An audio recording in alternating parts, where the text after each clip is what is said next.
Hi. Hello, everyone. Welcome to the stream. My name is Quimby, and today we are going to be playing Slay the Princess the Pristine Cut.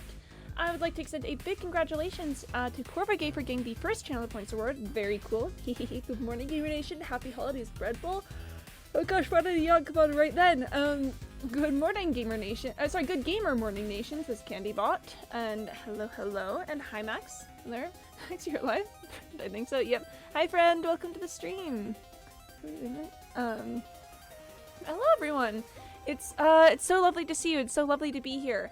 I'm doing well. I'm having a great day so far. I've had a good morning, and now I'm hoping for a good afternoon. Oh, Nerder, hello. I got myself a new introductioning. Nice. Amazing. Aw.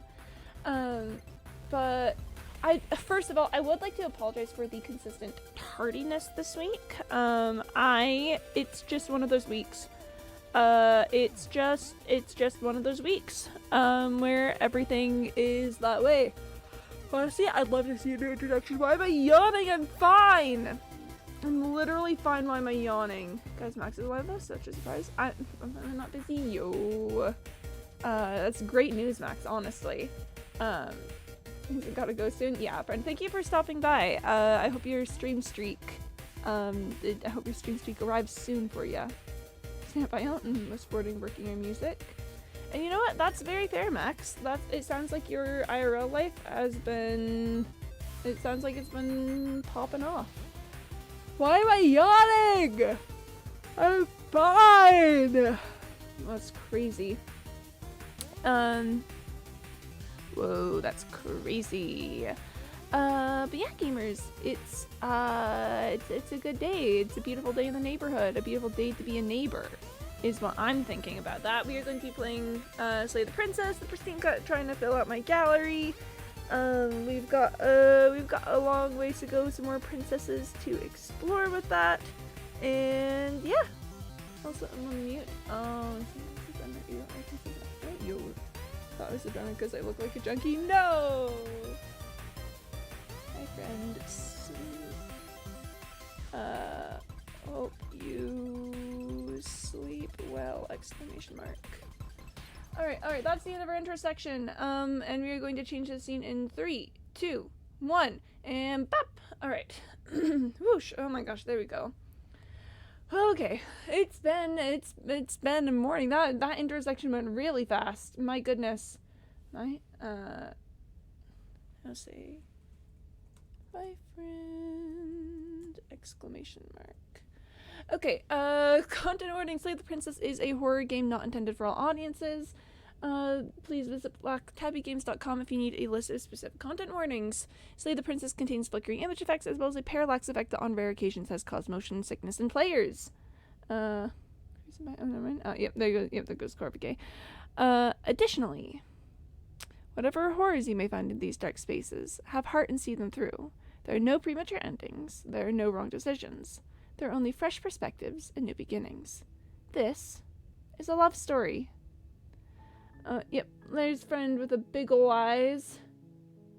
With the big ol' eyes. We'd love to see it. So yeah, in case you'd forgotten, we are currently trying to fill up my memories gallery. Also, yeah, Max? Yes? I finally scored that date. Nice! Oh, proud of you for real. I'm gonna see. I started to do a work thing, but I'm good. You're good. So I have something planned for Saturday? Nice. That's so good to hear. We'd love to be scoring them dates. It's a good time. So if you've forgotten, we are going to be encountering the Fury. We are going to be trying to, we're gonna try and figure some other things with her. Other than that, though, I think we've got 2 more princesses to go. Let's see, we've done Spectre, Witch, and now we're doing Fury. And we'll find some other princesses to do. Maybe Happily Ever After. Maybe we'll kill her. Maybe I don't know. We've got options. We've got a lot of princesses to be finding. A lot of princesses to be figuring stuff out. Maybe Cage. I don't know. A lot of stuff to be doing. I'm kind of scared though, but I hope I will survive. I hope so too. I think that if a date is lethal and someone dies, I think that's your first sign that something's kind of gone wrong. Maybe we'll do the beast. Maybe we'll do the beast. Beast could be kind of neat to do.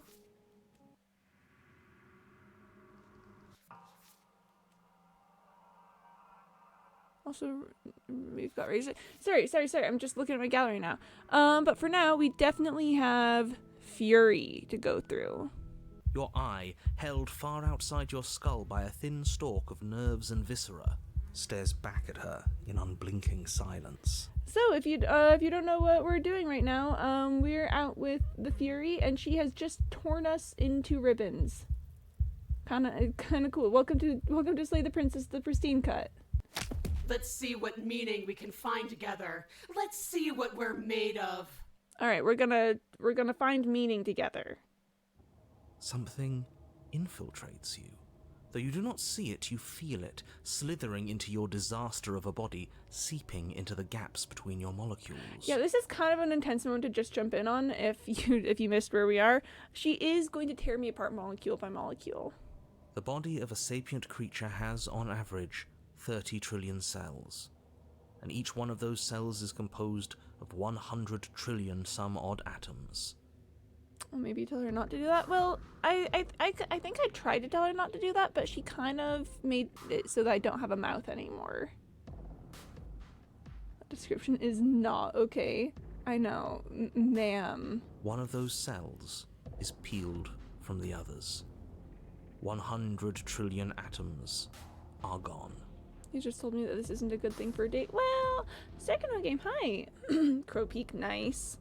Well, it's not, maybe not for a first date, but this is like me and the princess's third date by this point, so I think we're doing all right. Are you still there? Are you still you? Third date behavior, am I right? Yes, I think. Then 2 are peeled away. Then 4. This is nothing. Nothing! Kind of. Okay, so if the third date is happening, I should expect this. I think so, yeah. I think this is a normal third date. 8, 16, 32, 64.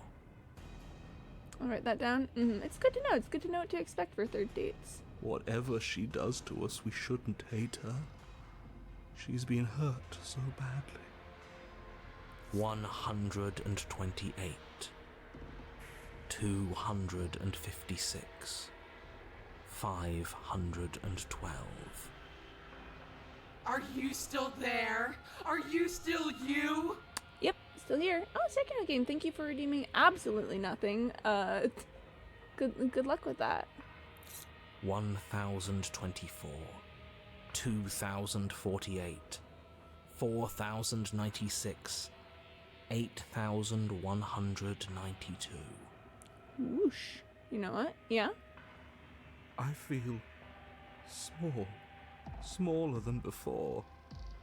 I mean, she is tearing bits of us apart. 16,384, 32,768, 65,536. Kind of hot to be exponentially torn apart by your girlfriend is all I'm saying. If this princess isn't going to behave soon, I might even step in. Really? My goodness. Well, I think I'm pretty fine with this. I think she's popping off. You can't just count us into oblivion. Well, he's not doing anything. She is. 131,072, 262,144, 524,288. Kind of hot. What happens when it gets higher? Like, really higher? Then we start getting silly. Nothing. Just like nothing's happening now. But something is happening now. Something in us is liquefying. Something that started small but that keeps getting bigger. 1,048,000. The hundreds don't matter anymore. Hundreds don't matter anymore.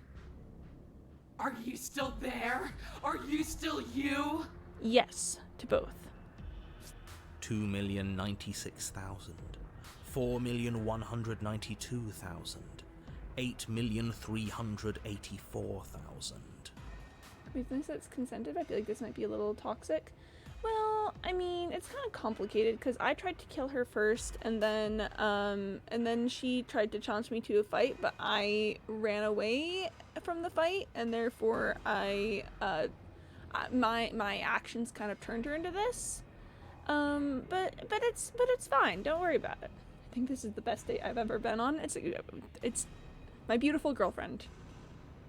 If you two aren't meant to date. Well, but see, the thing is that we kind of are, because we are each one half of the cycle of life and death, unfortunately. I don't like this waiting. Waiting for something to happen. But it's taking so long. Yeah, good point, Broken. Let's keep moving. 16,768,000. 33,536,000. 67,072,000. Your eyes are useless. 134 million. The thousands don't matter anymore. Your blood begins to go places it shouldn't. Cool. You two weren't meant to date. Last time I killed someone, they didn't want to date me after. Well, I think that might be a bit of a skill issue. Are you still there? Are you still you? There's the pain. I can feel it now. But we can handle this. We can't let her win. Fighting the pain is just the same as wallowing in it. This doesn't have to be something where you win or lose. We just have to accept it. Listen to it. Thank you, Broken. I guess it's just me, by the way, /8.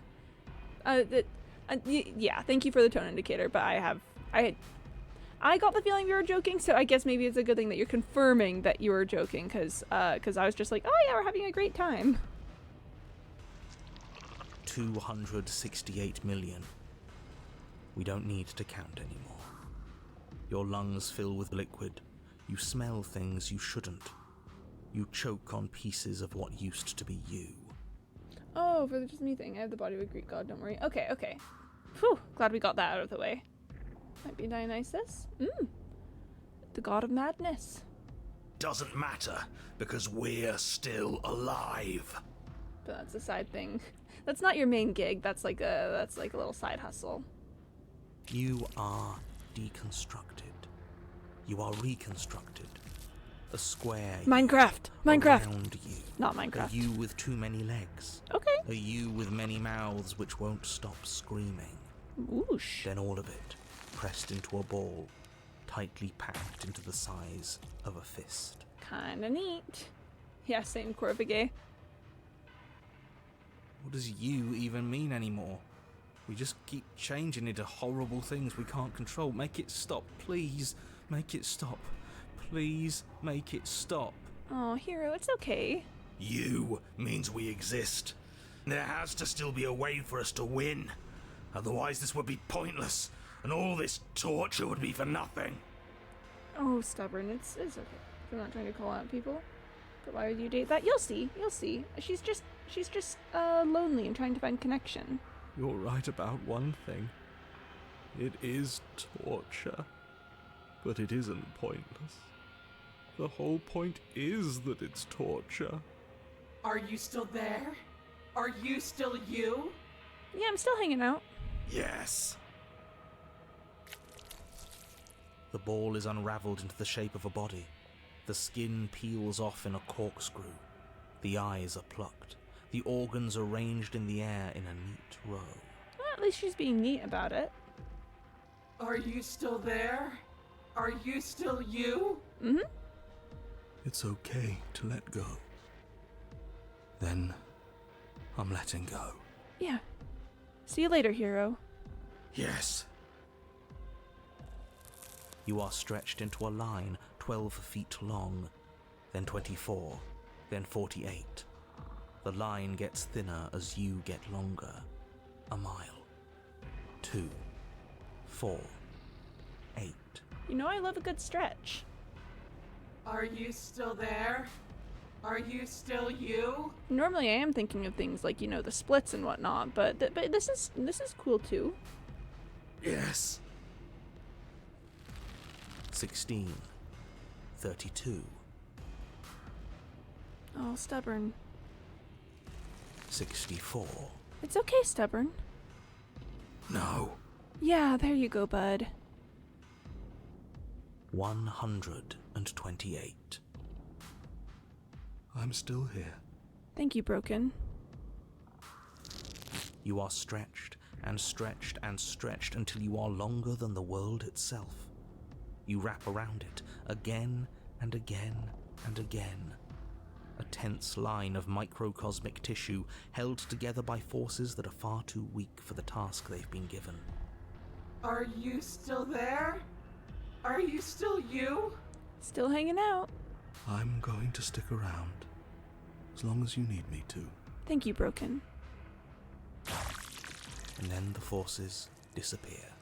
The bonds holding your cells together break.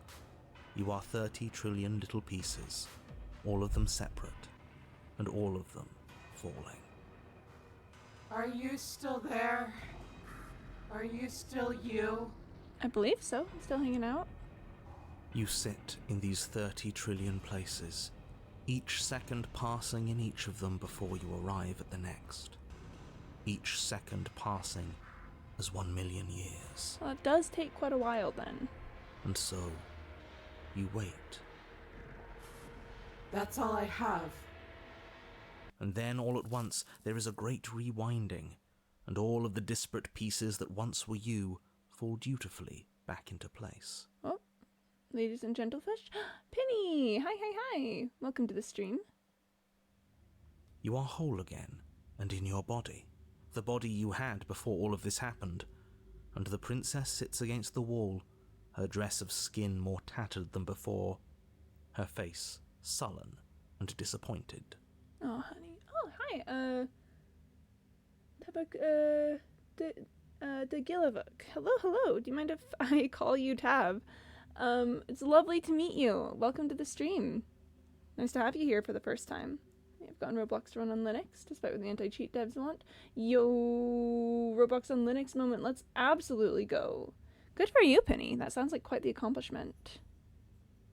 You Hi, left Tally. me, and there's nothing I can do to bring you back. Oh. She's just like us. A piece of her is missing.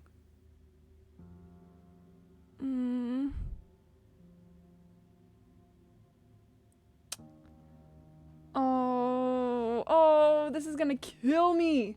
This is gonna kill me, chatters. I think I need to leave her. Chatters, I think I need to leave her.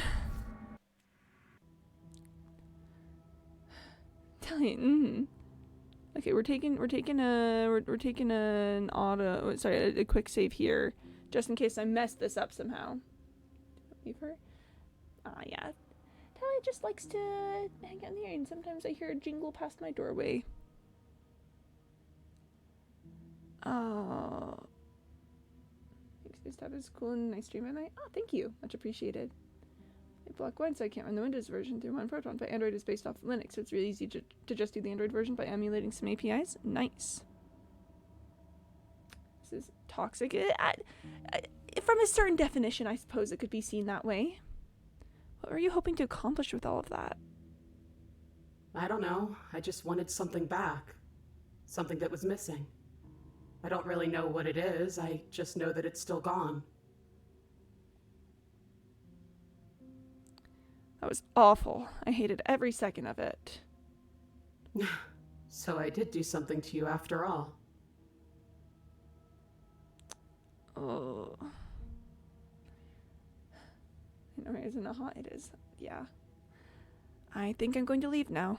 Sorry, I think I'm going to go now. Alone?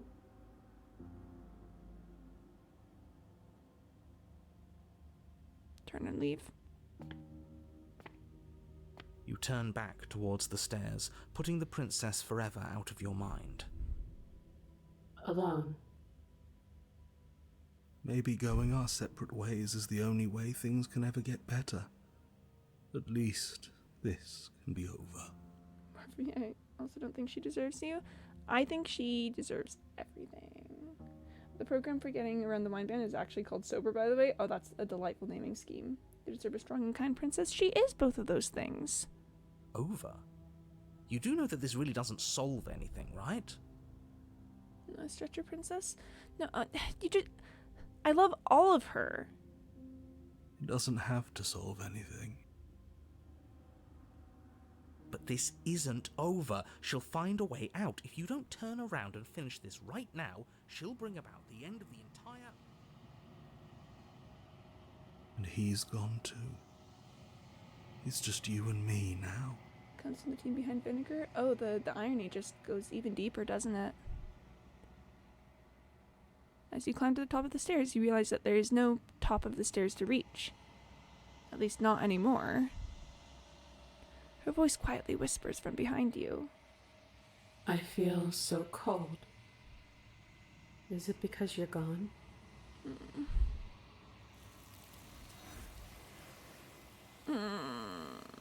But as you look over your shoulder, you do not find her. Nor will you ever. It's time to leave. Memory returns. Miss Jane Moon, you'd agree with me? Jaishu, yes, but actually Moon is so on board with this game. Moon thinks it's so cool. So the world's gone, and she's gone with it. There's only one thing left for you to do here. You need to look at yourself. Whatever you see, it's going to be okay. Thank you, Broken. You haven't heard Moon talk about this game.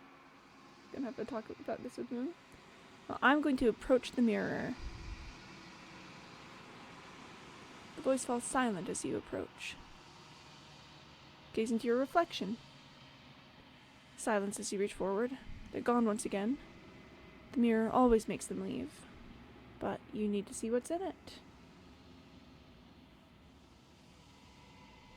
You've withered. You find yourself in the long quiet once again. Proceed to the cabin. You're at the cabin. Approach her.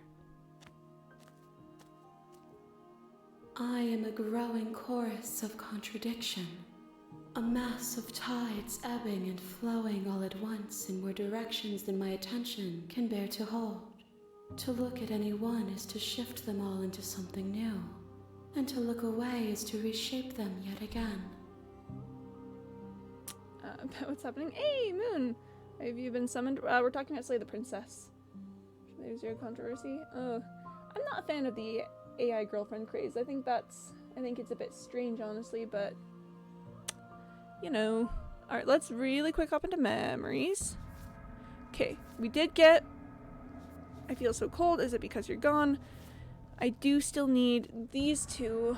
I'm not sure how to get this. Maybe that's part of a Weathered Heart held in ribbons, which we'll have to get that on another run. All of me is changing, and yet the rest of me is still the same. Character design does have quite a few controversies, indeed. Why aren't you seeing the red flags in the princess? Well, okay, it's not that there are no red flags in the princess, it's just that she and I aren't normal human beings, you know? We're working more on the cosmic gods scale of things, which means that it's a little funky. It's not, this isn't like a typical relationship. I'm agreeing with it. This game is cool and neat, and the princess is nice, and that we like her. Yeah, I truly love this ChatGPT.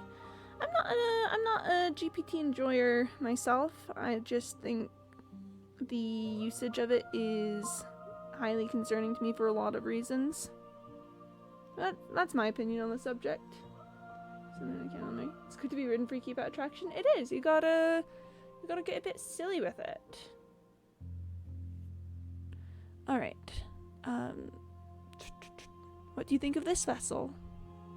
This one is desecration. She placed the weight of her agony on you, yet it is she who unwound herself. There is passion and empathy buried under her unfeeling skin. She will make for a weathered heart. Do not mourn her. She has finally found peace. I'll rewind her someday. Alright, do you know what happens to the worlds we leave behind?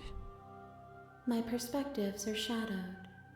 You have seen what I have seen, just as I have seen what you have seen. The angles of my vantage do not offer me hidden truths, and my attention is turned inward, except when you are here with me. Insulting her heart is a beautiful detail. I know, right?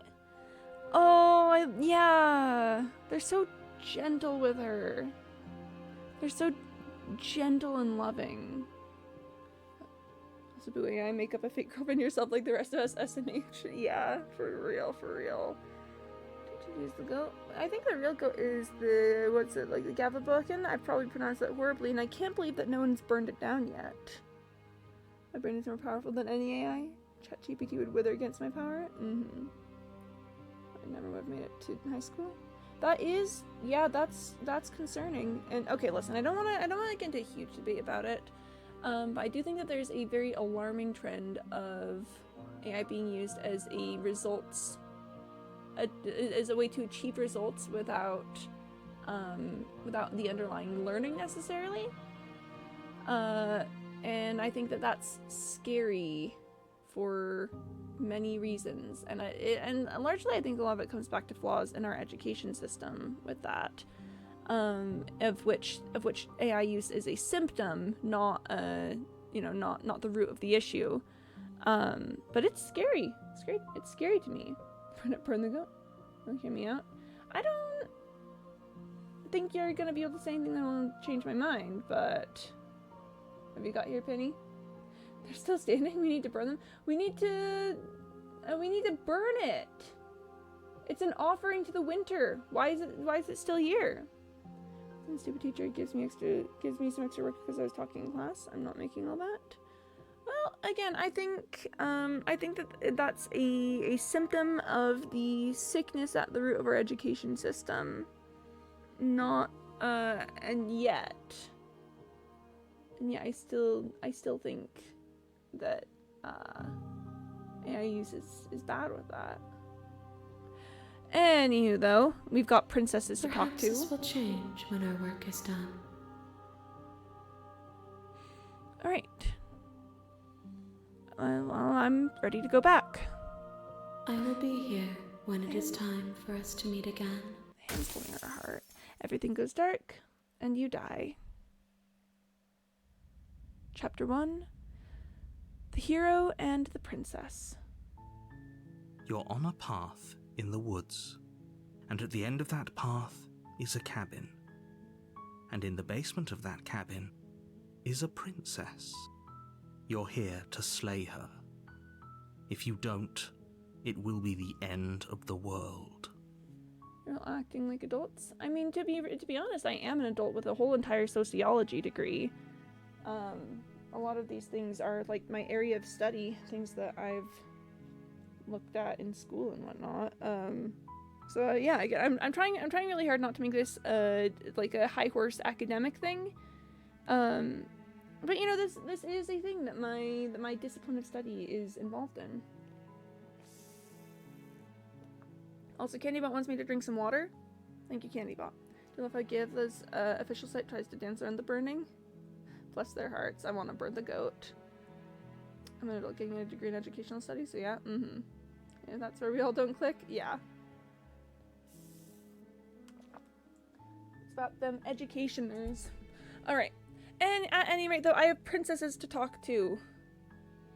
This is a pressing issue. I'm going to study biology. I'm gonna go talk to the princess. I'm gonna continue to the cabin. Do I need to be socially skilled? You make your way up the short path to the cabin. You'll find the princess within. Well, yeah, I do want to look at what Penny's looking at. Mm-hmm. Survive. Fire. Method of destruction. They're trying so hard to. They're trying so hard to talk around that everyone wants to. Everyone wants to burn it. Since this will be 3 out of 5 green, that's too many. They'll survive a majority of the time span. We gotta get that thing out of here. Can't even talk to an elephant. I mean, I've got a sibling who's a biologist, and well, admittedly true, the world of biology is very funky socially. I mean, it's a very. I'm gonna talk to the princess. A warning before you go any further. She will lie, she will cheat, and she will do everything in her power to stop you from slaying her. Don't believe a word she says. We're not going to go through with this, right? She's a princess. We're supposed to save princesses, not slay them. Ignore him. He doesn't know what he's talking about. Princess will cheat on you. No, she's not going to cheat on me. She's just going to she's going to cheat in our interactions, is what the narrator says. Check Jen for the best one. Alright. Chad. Heavily fireproofed. Death method destruction. Fire. Yep. Mm-hmm.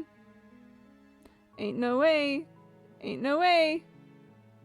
I hope so. She literally can't cheat on me. We're the only 2 people who exist in this world. Proceed into the cabin.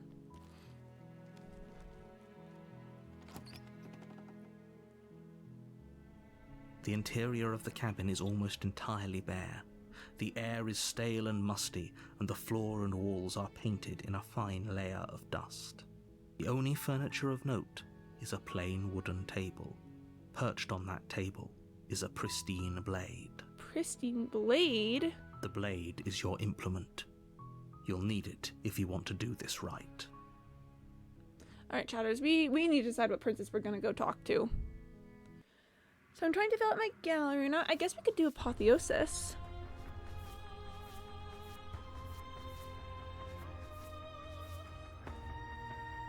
We could do Apotheosis.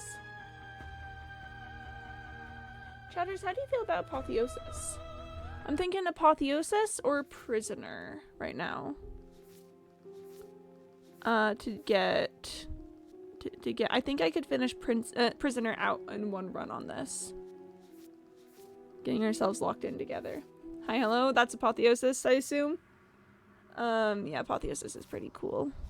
She's pretty neat. I'm an Apotheosis enjoyer. She's the next inmate. Well, in this one, yes, you know what? Let's just saying, not seeing any green flags. Well, what if we were made for each other? I think that's a pretty green flag. It's not cheating, but it's agreed upon. I think she can do anything she wants. Remember, that's also true. Prisoner slander. Prisoner slander. I don't, yeah, our prison, especially in the US, the prison system is majorly messed up. Take the blade.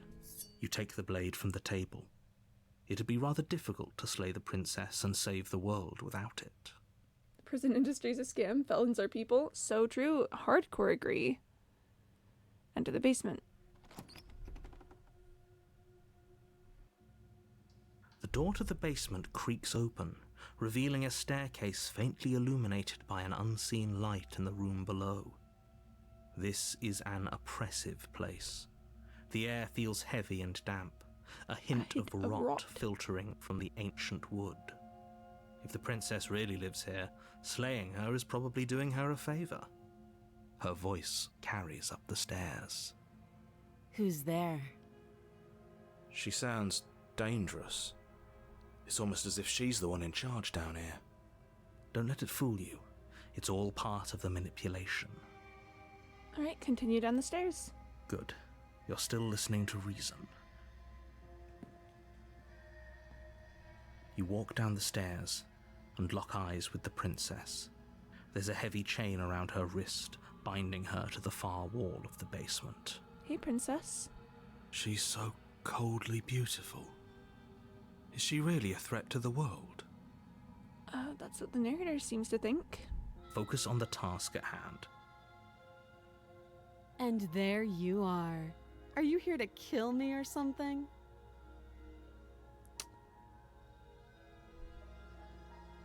Okay, yeah, you caught me. I'm here to slay you.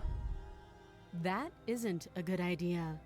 Just drop the knife, and maybe the two of us can talk things out. She's right, we shouldn't. We should just drop the blade. No, she is. I support women's wrongs. Don't you dare. It's fine. We can decide what we want to do after we talk to her. Maybe she really is a monster, but killing someone in cold blood isn't very becoming of us. Tighten your grip. You ignore the trembling in your hands and tighten your grip on the blade. You poor thing. Your hands are shaking. Are you scared of me? Because you should be. Spooky. Of course, you can change, I believe that. But I'm just saying she's based currently, right now. You step forward, your grip on the blade tightening as you steel your resolve. Stretching out is kind of weird. She was trying to find the lost spark of connection that we used to have. She doesn't have two hearts. And hot. And admittedly very hot. Oh? No talking then? Fine. What even makes you think you can kill me? I'm probably chained up in this basement for a reason, right? And if that knife is the only weapon you have, you'll have to get close enough to use it. So, you should just drop it. Best not to risk finding out what I can do. Spooky. She's unarmed. If you hesitate now, it'll be too late. End this. What if she isn't bluffing? What if she kills us? You go into this expecting to die, you're going to die. Hesitating? Why don't you drop the knife and the two of us can be civilized with each other?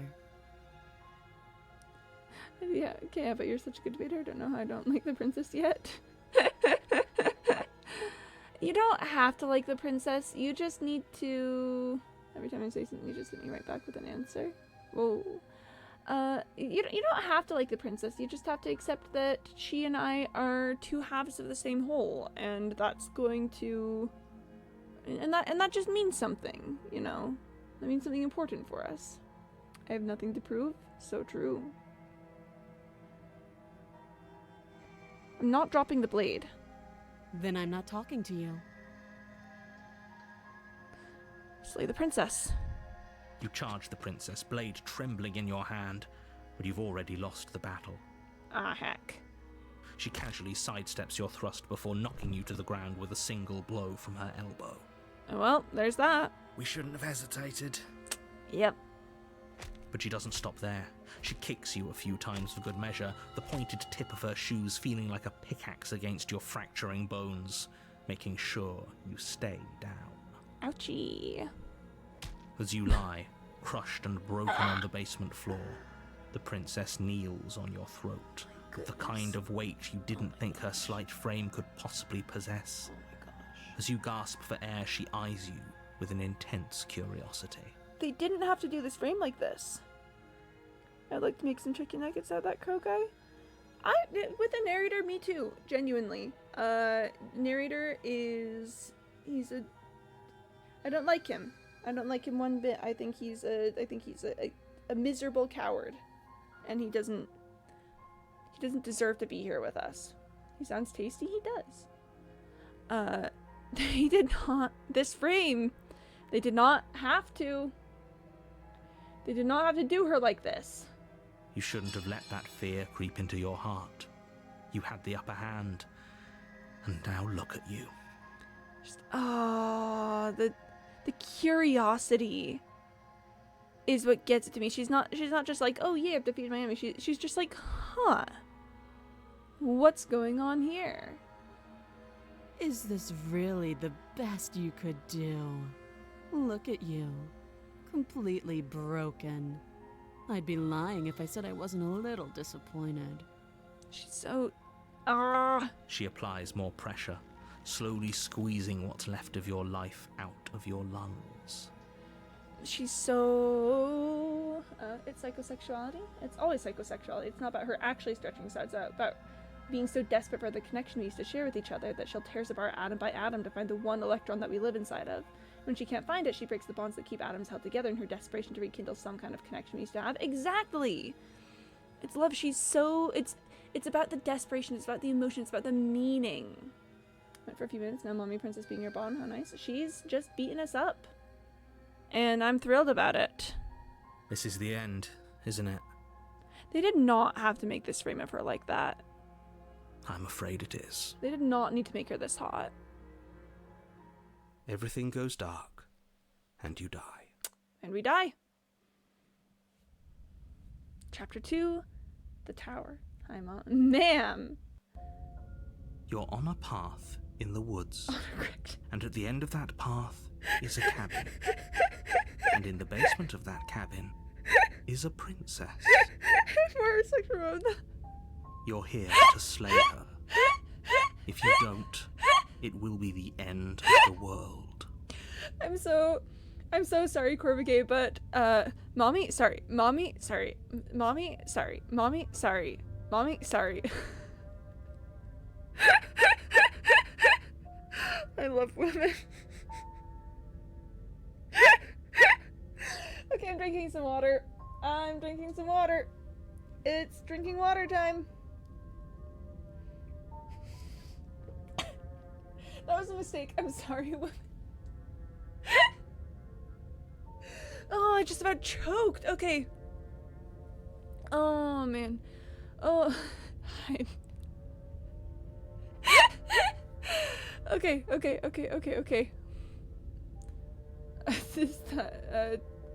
You're taking notes? Taking note game? Yep. Great plan to take notes. Okay, let's handle the narrator realizing that we're in a bit of a loop right here. But I died. What am I doing here? I can assure you that you're not dead.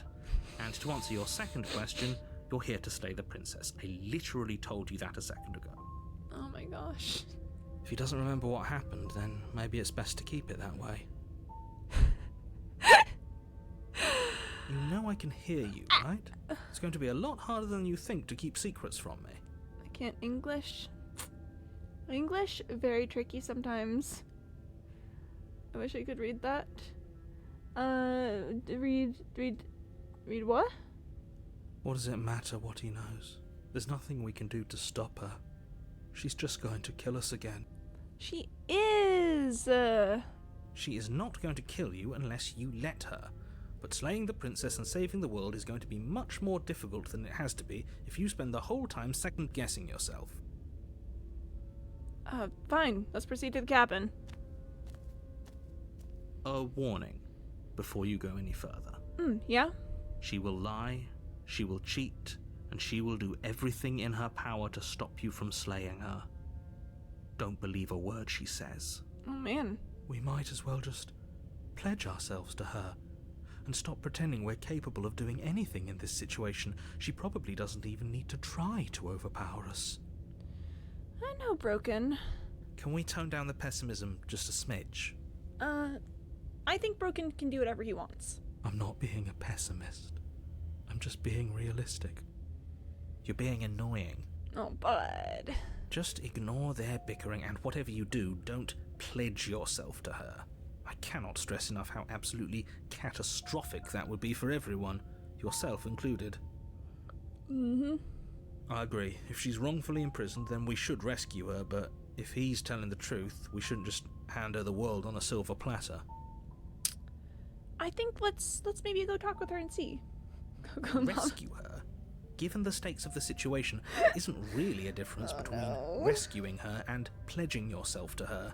Either would be terrible. Oh no! I get the feeling. I get the feeling that we've unlocked something. So please try to ignore Unleashed, both of maybe. those knuckleheads and focus on saving the world. Let's not make this harder than it has to be. Right, let's proceed into the cabin. If that's what you want, I guess I don't have a say here.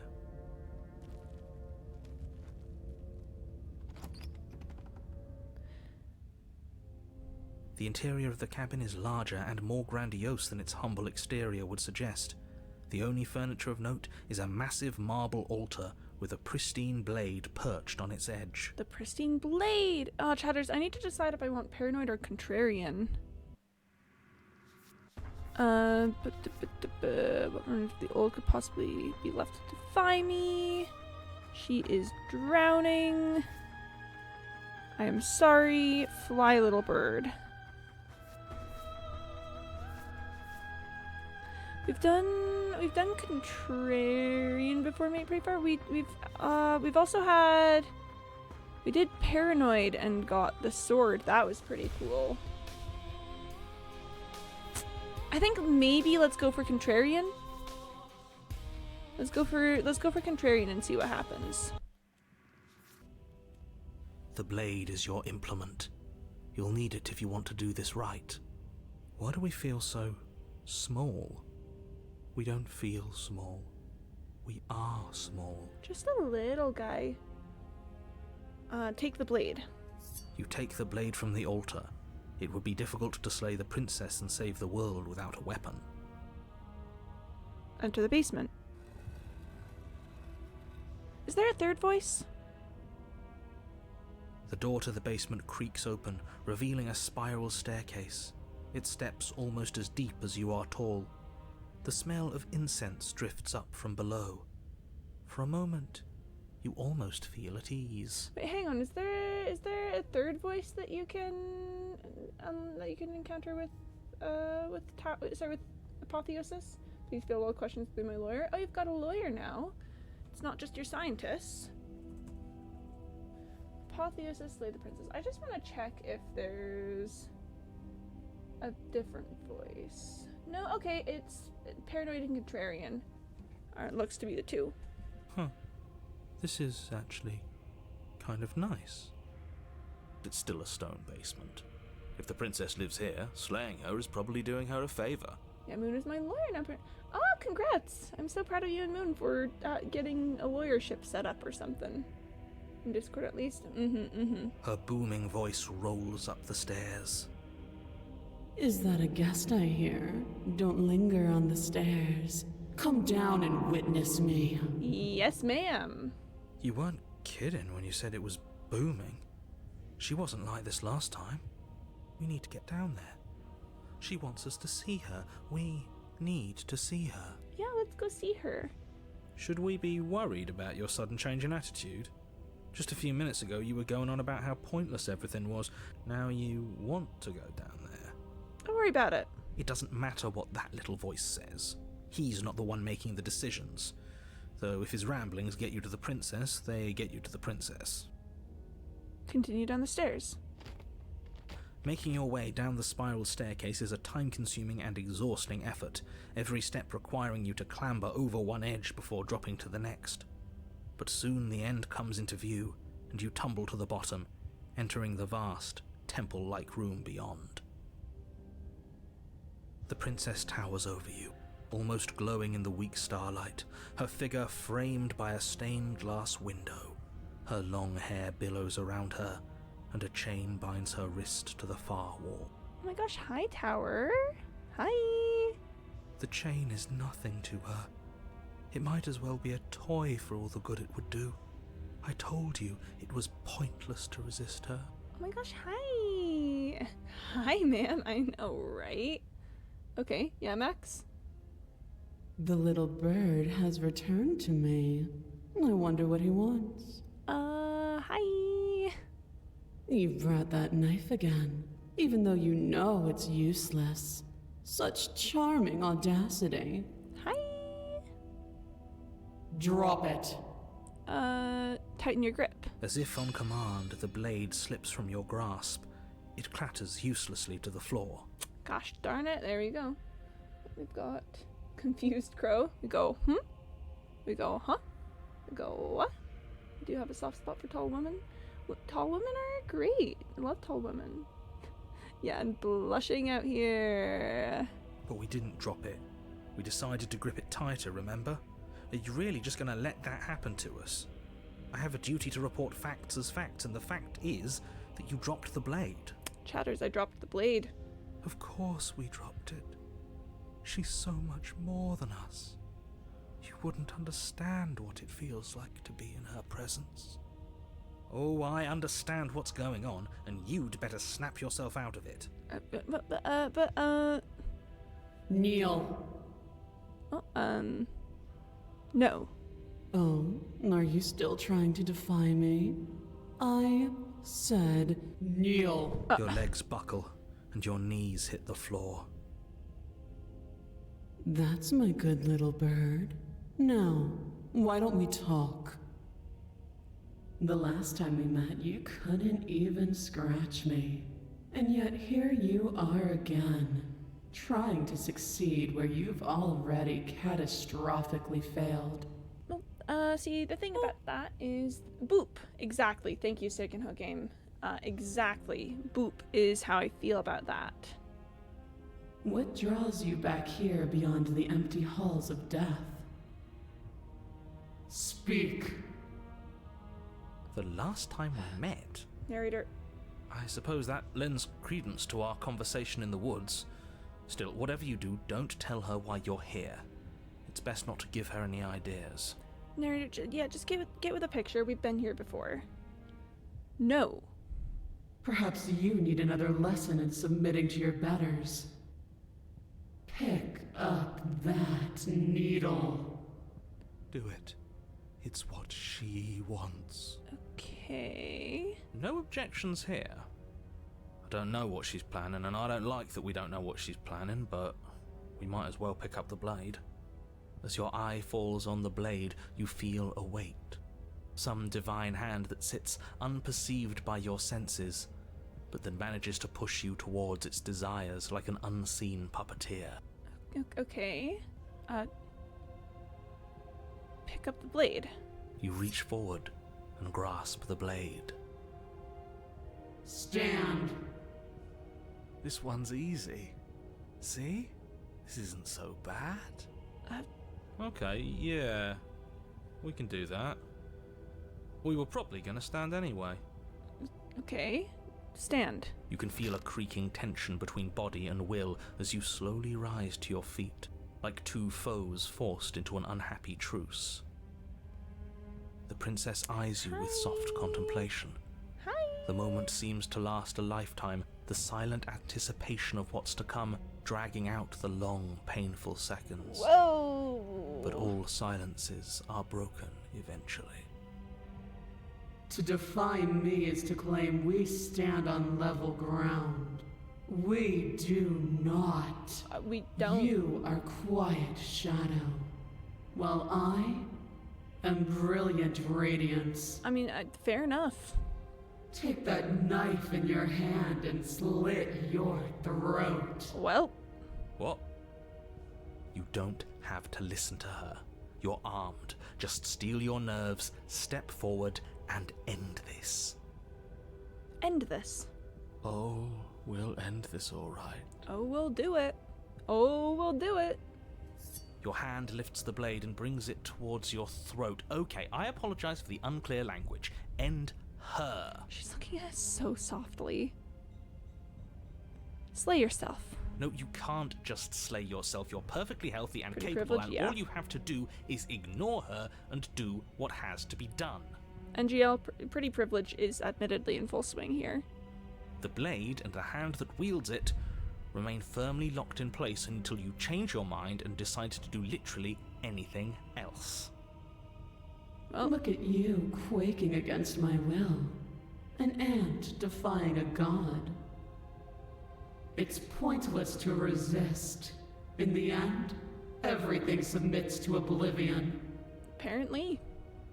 But you're not the one resisting me, are you? There's something else in there. Is that a person? No, it used to be a person. It's something different now. An echo. Ah, yeah, you're talking about my good friend, my good buddy, my good pal, the narrator. Is she talking about you? 100% she's talking about him. That's impossible. She's not supposed to be able to interact with me. You're a small one, aren't you? A shriveling little worm stretched beyond its limits, trying to control things that it can't understand. Whoa. No. What are you talking about? I don't care what you are. You're mine.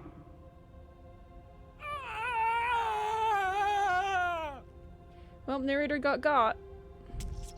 You bring the blade to your neck. Thank you, Second Ho Slices Game. of Narrator flesh, got. severing veins and arteries.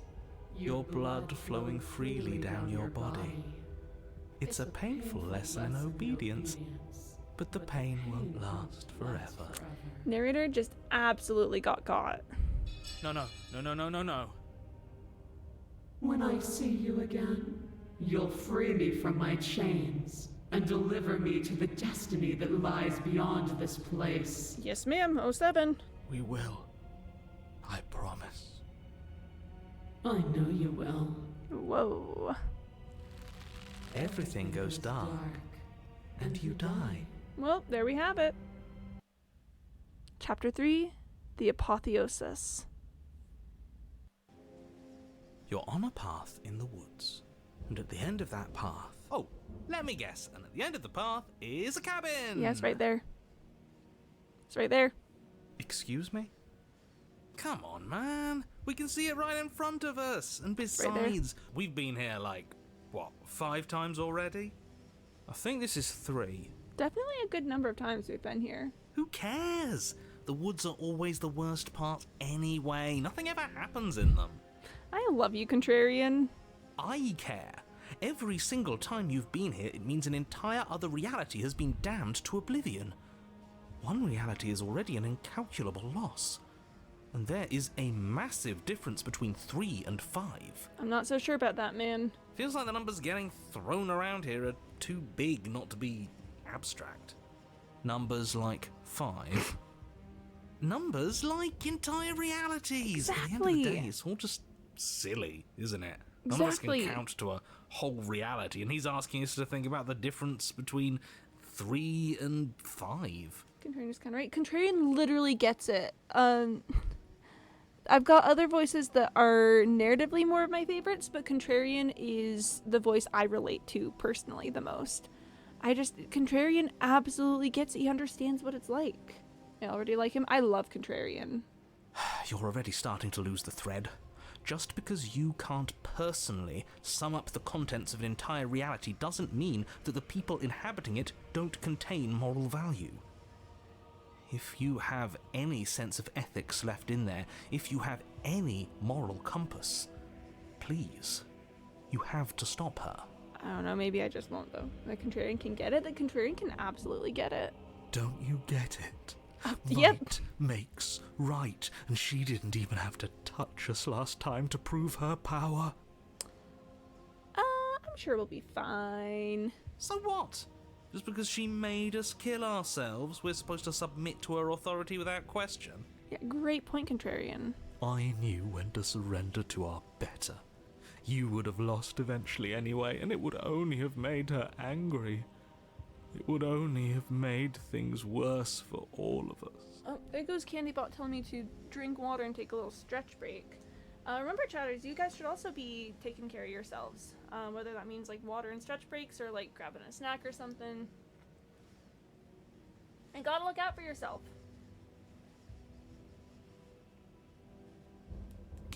Okay. Alright, there's water. And we're doing a little stand-up stretch. Chatters, I'm getting so close to being able to do the straddle splits. I'm not doing them right now because that's like a lot of effort and I'm wearing socks, so I'd probably lose control and careen out of, and then just careen into the pose. But I'm so close on my straddle splits. And I just thought that you all should know that. Because I'm very proud of it. It's been an accomplishment many years in the making. Alright. Oh, for the love of... Can you all please just get on with it? You're not making this any easier for yourselves. Yep, alright. Do we even have agency right now? We either do what she wants, or we do what he wants. Either way, we're listening to somebody.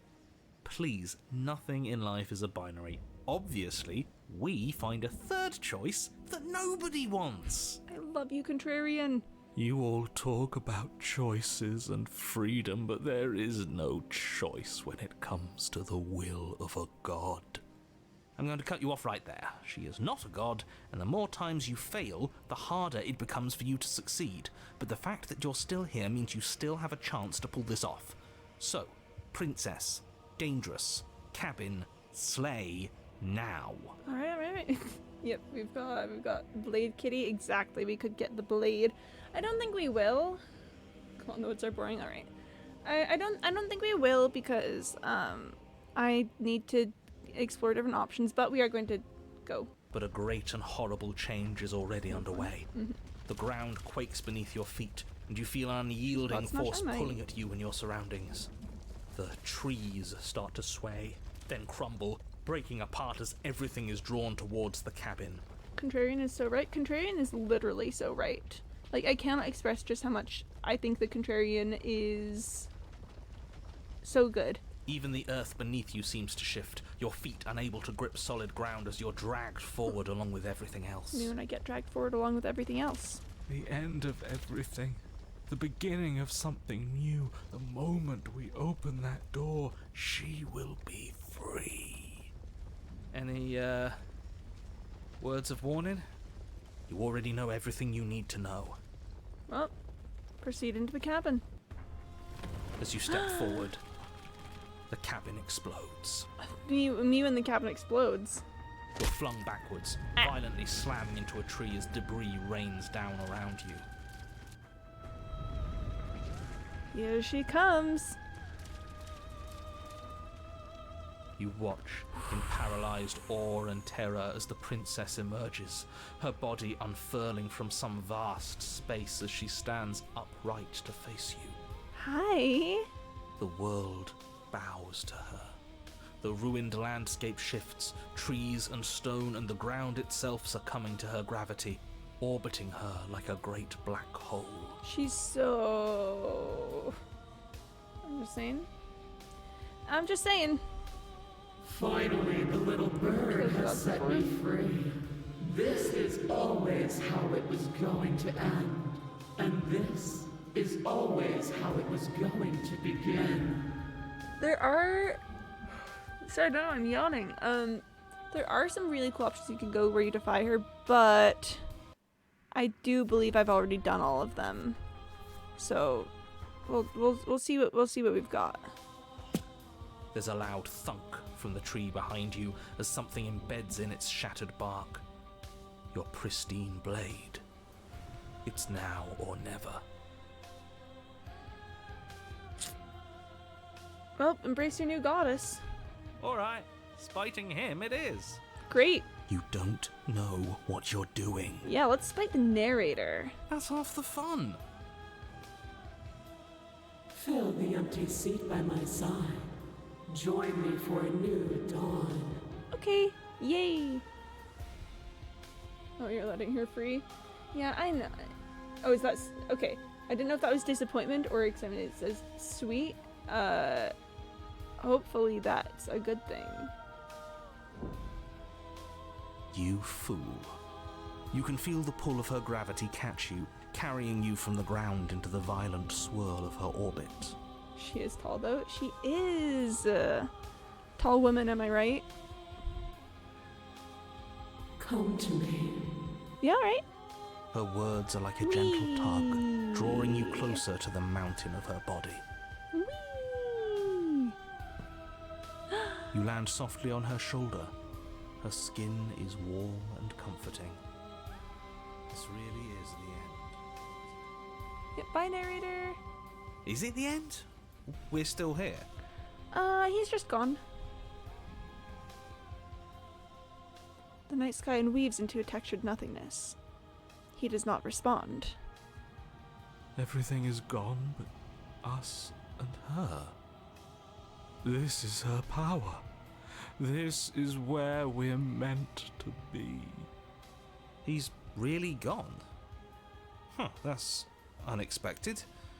But he would have said something by now if he were still here. Right? Surely he would have. Yeah. Never knew when to shut up, that one. It's part of why I liked him so much. I can't believe all it took to make him disappear was saying no once. He really is so small in the end. What happens now? This world is but an illusion, keeping us from my ascension. A play of shadows dancing on the wall. The princess reaches forward into the textured nothing and buries her fingers in its divine flesh.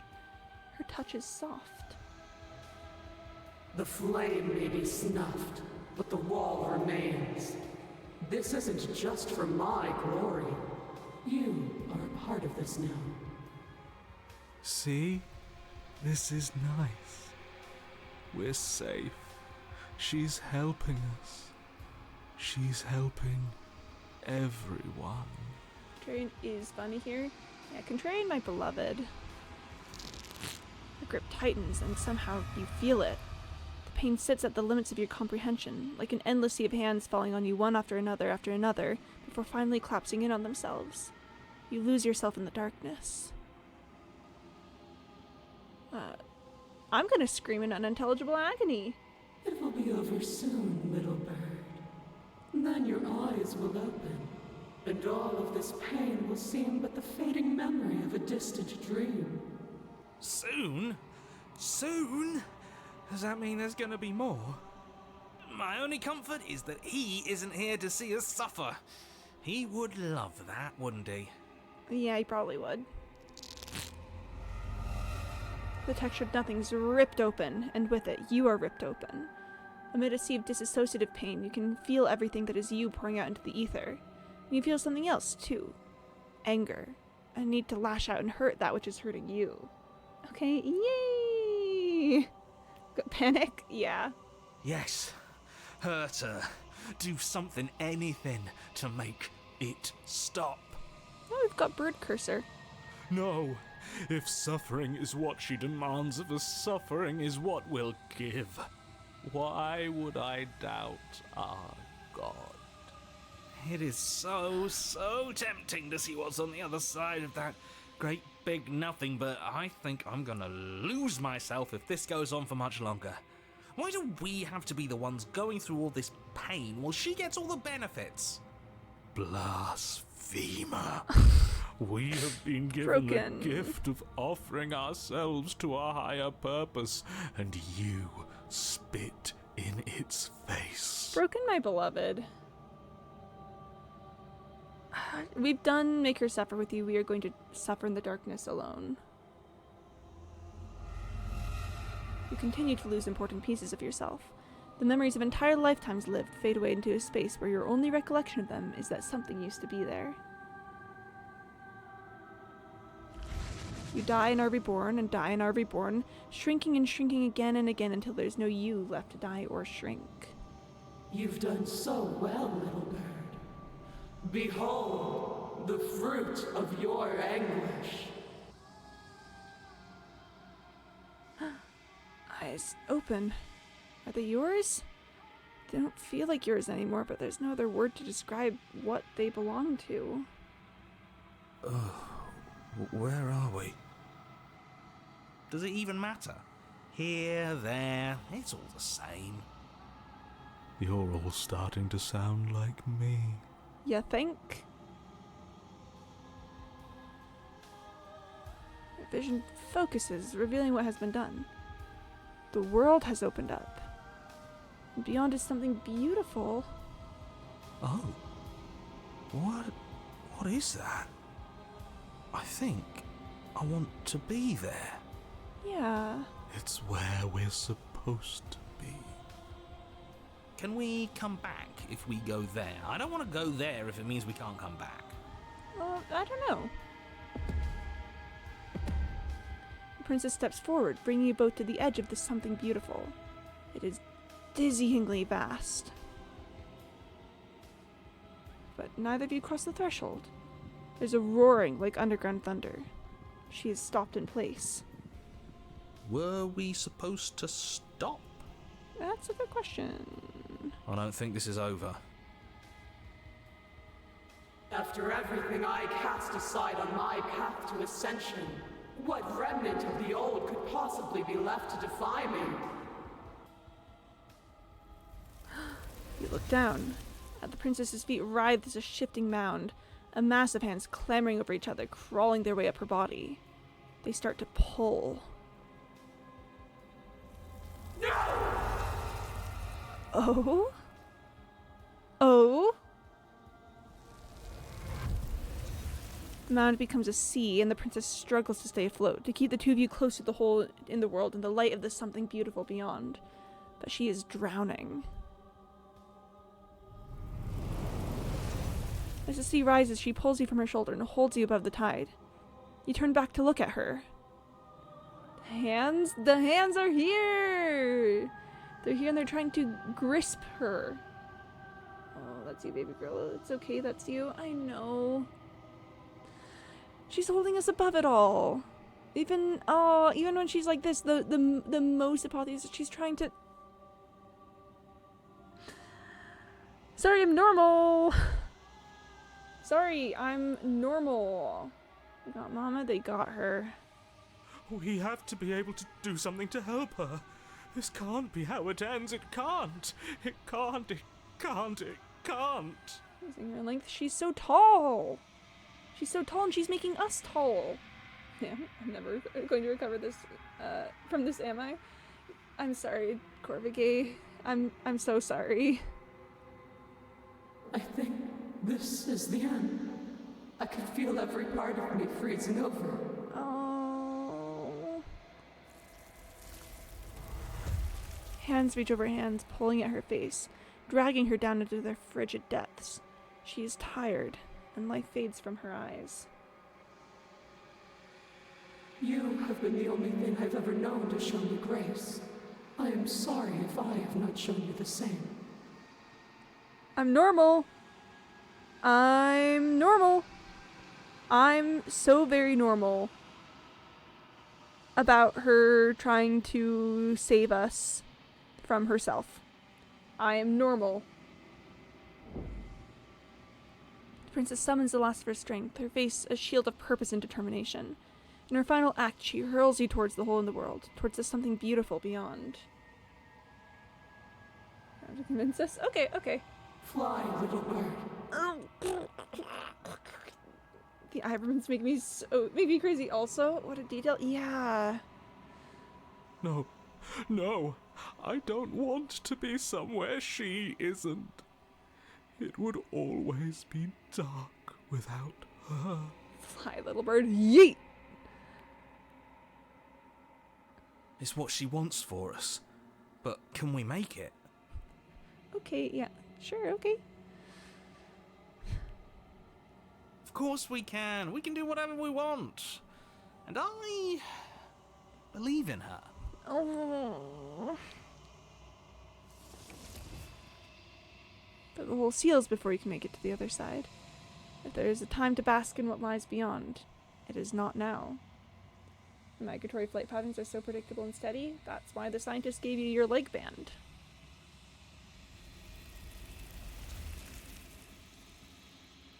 As you turn to look back at her, you see that she is gone. It's time to leave. Memory returns. And is that a mirror? Why is it here? Why now?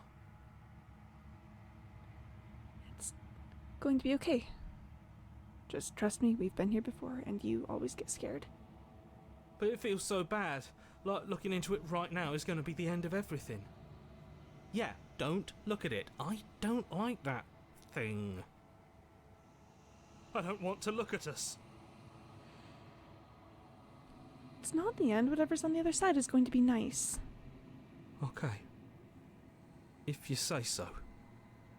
We'll trust you. A mercy. Mercy. You're not messing with us, right? Not on this one. Approach the mirror. You approach the mirror. Gaze into your reflection. Silence as you reach forward. They're gone once again. The mirror always makes them leave. But you need to see what's in it. You've unraveled.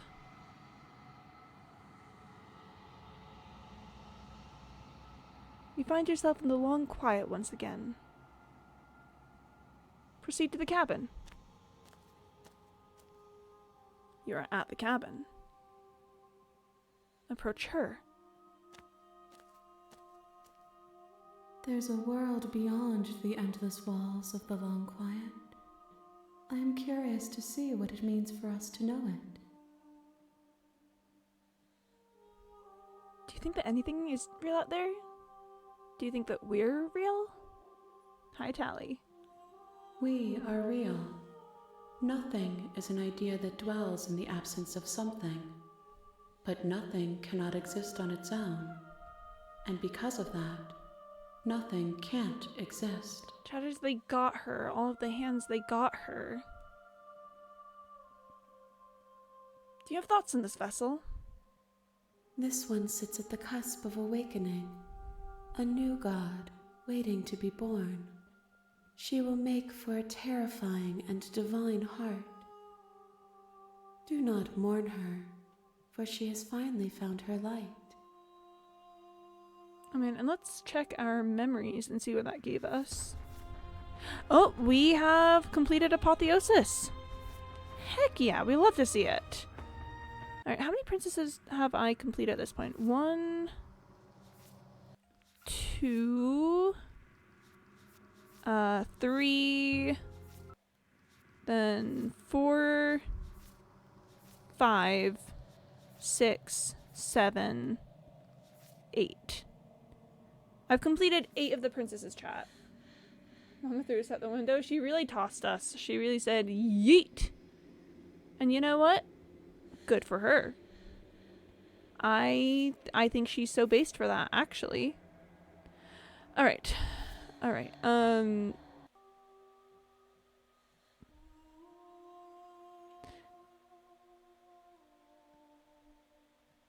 ready to go back. The next time I see you, each of us will finally know what we are. I will be here, waiting for you. Everything goes dark, and you die. Chapter 1, The Hero and the Princess. You're on a path in the woods, and at the end of that path is a cabin. And in the basement of that cabin is a princess. You're here to slay her. If you don't, it will be the end of the world. The end of the world. I know we just left memories, but I actually do need to hop back in to figure out what we want to do with this one.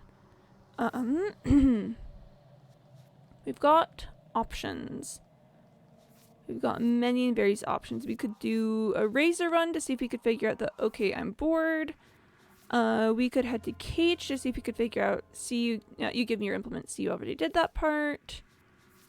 We could do Happily Ever After and see if we could, and maybe kill her or leave with her not hand in hand. I don't necessarily want to do one of our princesses that we haven't finished out because I want to take them to the Long Quiet. Like, okay, I guess we've done... Okay, no. A Patient Heart would be a separate Long Quiet. We've done Deconstructed Damsel. We haven't done Gentle Heart, though. I've already done the Adversary. We haven't finished out the Wraith, but I want to do Wraith from Spectre on that, and we've already done Spectre. So I really am thinking probably Den, Cage, or Happily Ever After are the options that I'm looking at right now. And I kind of want to hit Happily Ever After. It's been a hot second since we've been there. I want to see what happens if we eat the food. Alright. Let's continue to the cabin. You make your way up the short path to the cabin. You'll find the princess within. A warning before you go any further. She will lie, she will cheat, and she will do everything in her power to stop you from slaying her. Don't believe a word she says. We're not going to go through with this, right? She's a princess. We're supposed to save princesses, not slay them. Ignore him. He doesn't know what he's talking about. Okay, alright. Let's proceed into the cabin.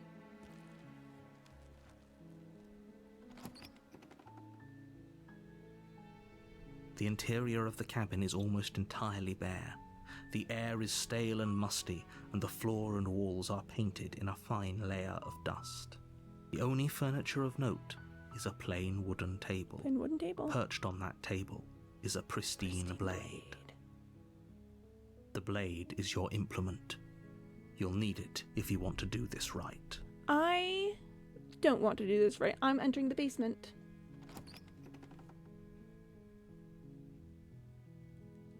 The door to the basement creaks open, revealing a staircase faintly illuminated by an unseen light in the room below. This is an oppressive place. The air feels heavy and damp, a hint of rot filtering from the ancient wood. If the princess really lives here, slaying her is probably doing her a favor. Her voice softly carries up the stairs. Hello? Is someone there? It's hypnotizing. It's the kind of voice you only have to hear once to remember it for the rest of your life. Don't let it fool you. It's all part of the manipulation. You're playing a dangerous game by coming here unarmed. I'm here to save you. How many times do I have to tell you how dangerous letting her out of here would be before it finally sinks in?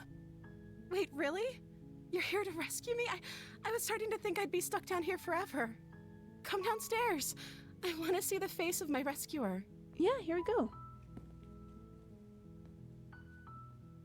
You walk down the stairs and lock eyes with the princess.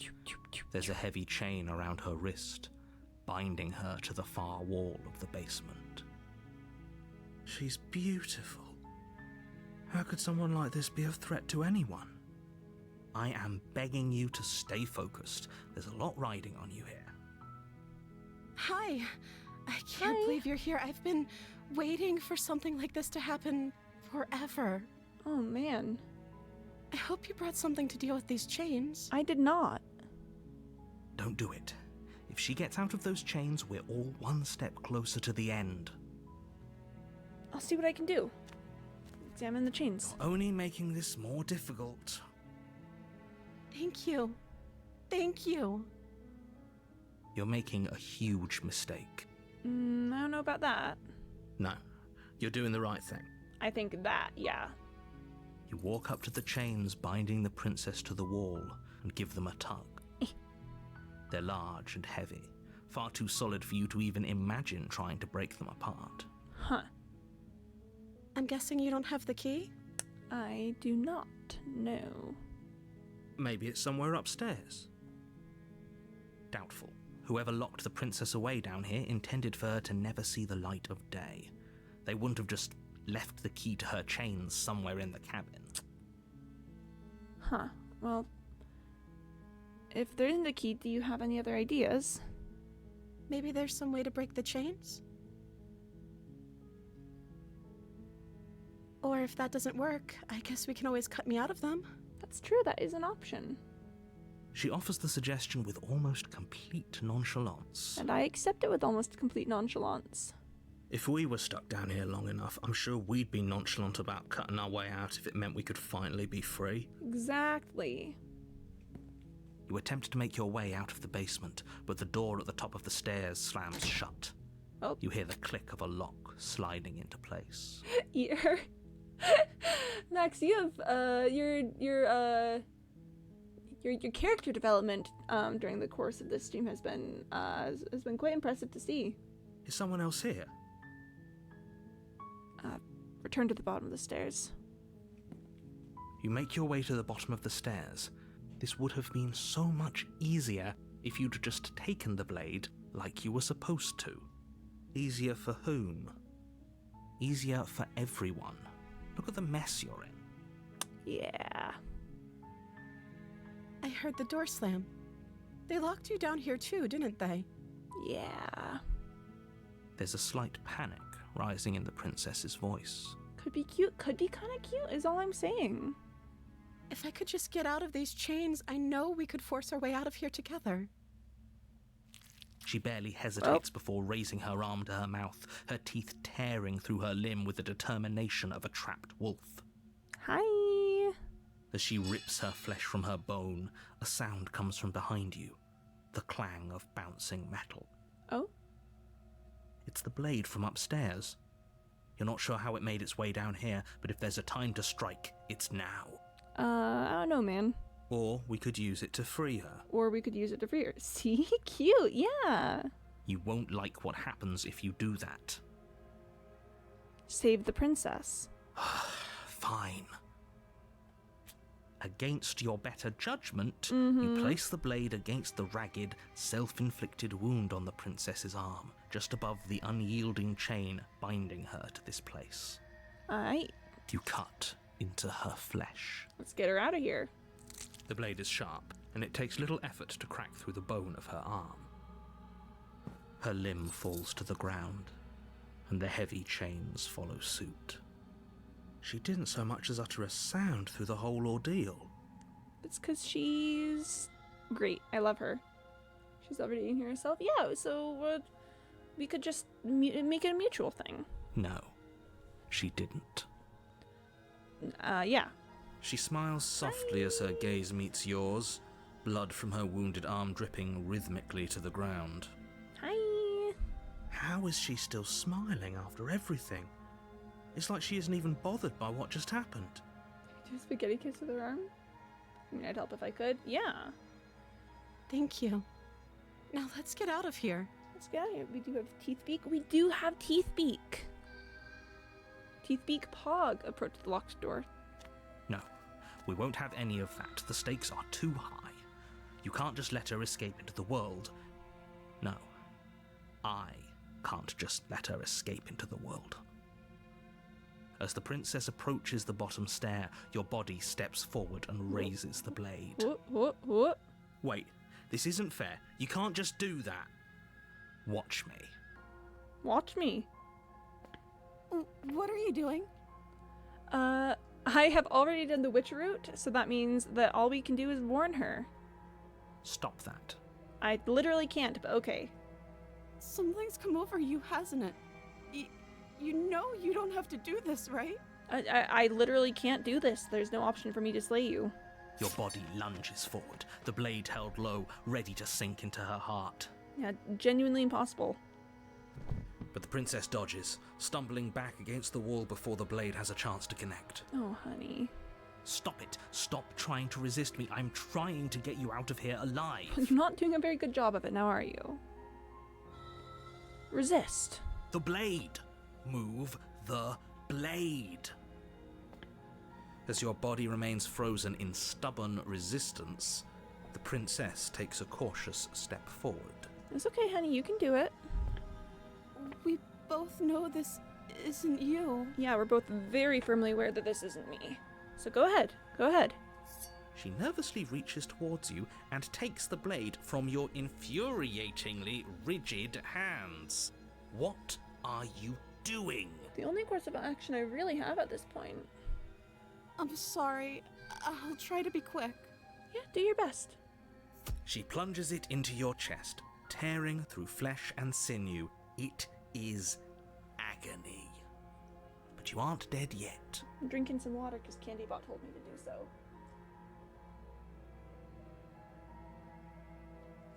Remember, chatters, you should be drinking water too. The exposed nerves. I know, right? My goodness. Oh no! I'm so sorry. Stay strong. We can tough it out until it's done. For her sake. For her sake? Don't you start pretending that dying a painful death is some sort of heroic gesture. The two of you have literally doomed everyone. Look, she looks nice. No, I absolutely 100% agree. Max, there is literally no judgment from my end of things. Whatever. She sinks the blade into your chest again and again and again, and you feel every inch of burning pain that slices its way into your body. Even though she did it her own hand. Listen, a girl's gotta do what a girl's gotta do. I'm sorry. She doesn't know how to use a knife, does she? She does not. Apparently not, though it doesn't matter how sloppy her blade work is, does it? A stab wound is still a stab wound, and it won't be long before you bleed out. That's a red flag I can live with. Oh, good. I'm so sorry. With one last thrust of the knife, your legs give out beneath you. You collapse to the floor, your blood pooling around you, your limbs unresponsive. The princess stares down at your ruined chest as tears carve rivulets of pink down her blood-spattered cheeks. Whoa. It can't just end like this, right? Oh, that's rich coming from you. As much as I'd prefer for things to have gone differently, I can't deny the reality of what's happened. The two of you made your choice. It's over. It's Jover. It's literally so Jover. Everything goes dark, and you die. And you die. Chapter 2, The Damsel. You're on a path in the woods, and at the end of that path is a cabin. And in the basement of that cabin is a princess. A princess. You're here to slay her. If you don't, it will be the end of the world.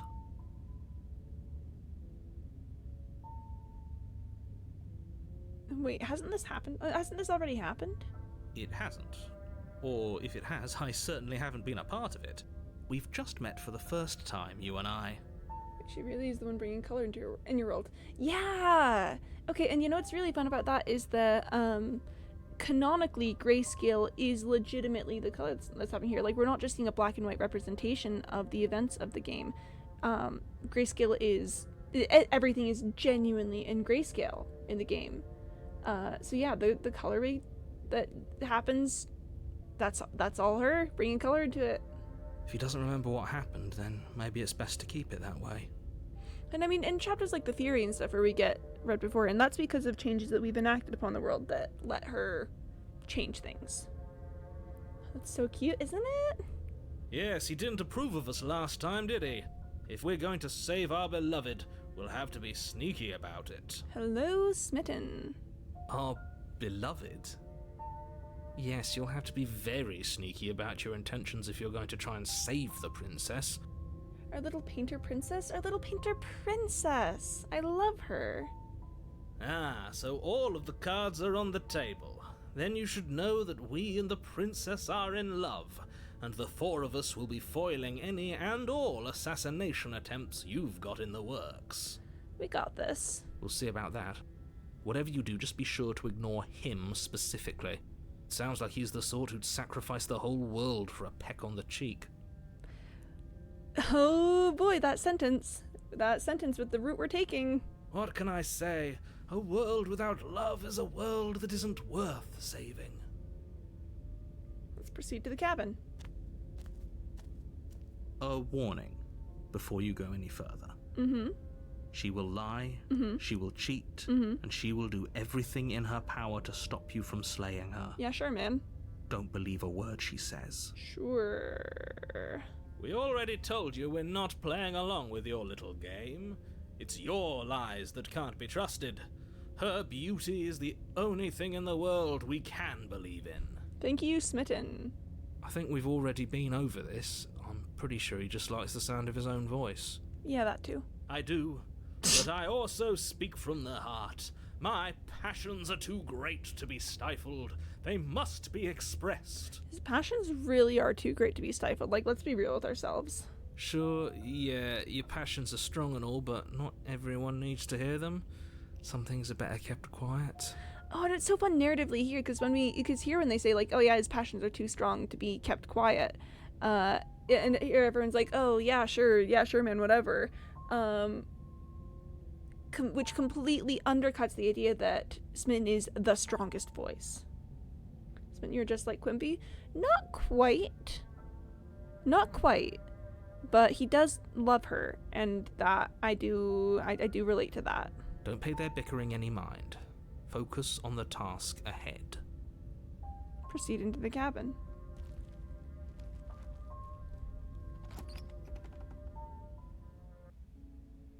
The interior of the cabin is clean and elegant, its stone walls draped in fine-threaded tapestries, a prison befitting a royal prisoner.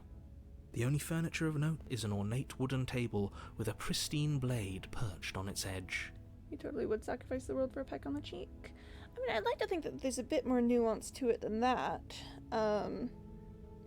I do think I really am closer to the contrarian, or even like a mixture of the paranoid or skeptic, to be honest. Because I wouldn't just be like, oh yeah, rip to the world. The reason why I do it here is that the narrator never gives us any proof. He never gives us any. He's like, oh yeah, the world depends on this, but then is so cagey about everything else, so then it becomes that I can trust her word more than I can trust his. I'd like to think that there's some nuance there. That's me, I'll be smitten. Corvigay will be smitten. The blade is your implement. You'll need it if you want to do this right. We are not taking the blade, we are going to enter the basement. I feel skeptic. Yeah, I think skeptic is a good fit for you. If you're skeptic, I'll be paranoid. The door to the basement And- creaks or open, contrarian. revealing an intricate stairwell. And/or. Gold-trimmed carpet glimmers in the light of the torches positioned along the walls. The basement almost seems welcoming in the dim firelight. Oh, who are we kidding? I'm contrarian, but if I was a voice other than contrarian, it would be paranoid. But it's still a stone basement. If the princess lives here, slaying her is probably doing her a favor. A soft voice carries up the stairs. Hello? Is someone there? Her voice. It's somehow even more beautiful than last time. I can hear wedding bells already. For us, you'd be the narrator, technically. Oh, gross. I would never be the narrator.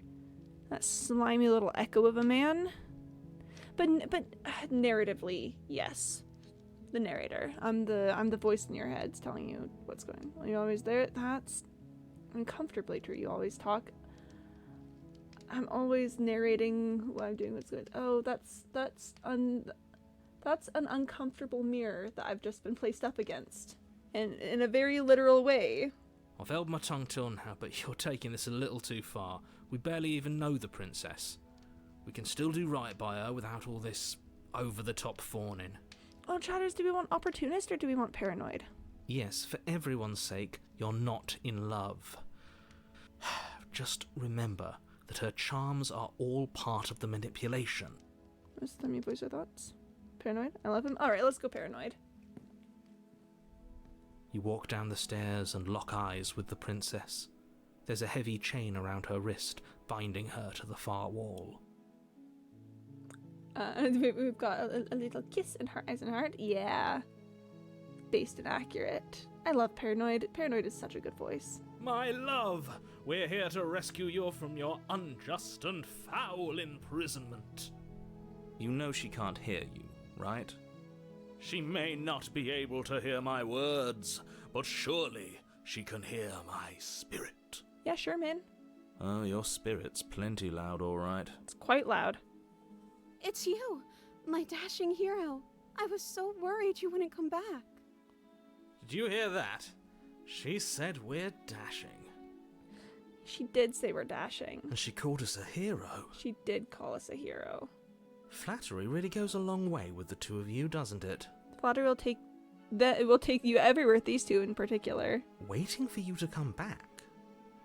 I didn't want to believe your ravings back in the woods, but this is next to incontrovertible evidence. You've been here before. Yeah, get with the picture, narrator. That's right, villain. And you killed us. Well, she killed us. But it's... Only because he made us try and kill her. It was self-defense. Our beloved's hands remain unstained by cruelty. Yeah. And you've died before. So an entire world has been damned to oblivion. I'd really hoped I'd be the first, but what's done is done. What matters is you have a chance to do it right this time. Oh, her hand grew back? Yeah. Well, technically, I think it's that in this universe she never lost the hand. I'm like, if Smitten had taste. Yeah, I would agree with that. We damned a whole world. But everything reset. Nothing resets, you're just somewhere else. You can't keep hopping between worlds forever. especially not without leaving a trail of incomprehensible devastation behind you. This is horrible. Don't just make her chest bigger a little bit more every chapter. I know. Did you see that Tumblr post about Smitten and the princess's chest size? Oh, bless his heart. Good for him, honestly, but bless. Wait, what? Max, so,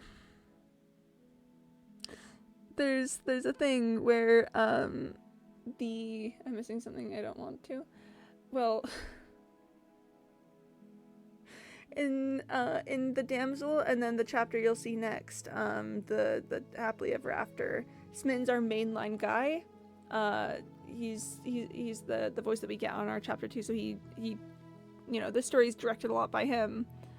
I don't know if you've noticed, but yeah, no, the princess just, if you look, noticeably bigger chest. Thanks, Smitten. And I have to be, there's nothing wrong with it, necessarily. Except for everything wrong that except for the terrible, horrible, awful things that we've done to the damsel, but I don't think that that's one of them. That's just sort of like yeah, I think it's a bit silly. I didn't bring a knife. Do I have to cut you out again? I'm okay with whatever you come up with. You can cut my arm off again. We won't be laying a finger on her perfect wrists, and indeed, we won't even have to. Do you see how dainty her hands are? We'll be able to slip her right out with no harm done. When I'm lost in her eyes, I can't even think of such impure thoughts. Good for you, Max. Good for you. What? No, she's a prisoner here. You can't just slip her hand through the chains. I think we can. Why are you two arguing over the logistics of slipping her hand out of her shackles? She just said she'd be okay with any idea we came up with. Am I the only one here who thinks that's weird?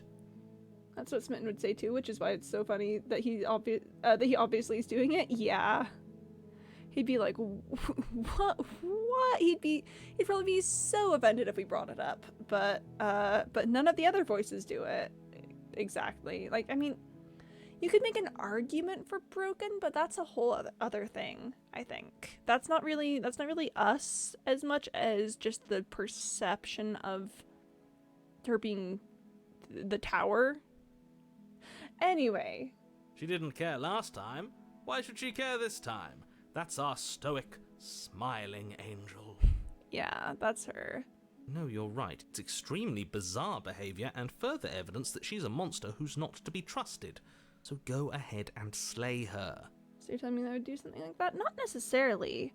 Not necessarily. It's just that that's also what the Smitten would say. You know, you can say it and have it be true for you.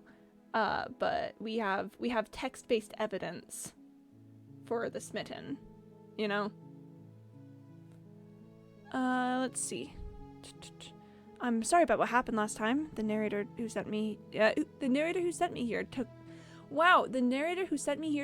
over my body. It was extremely unfair.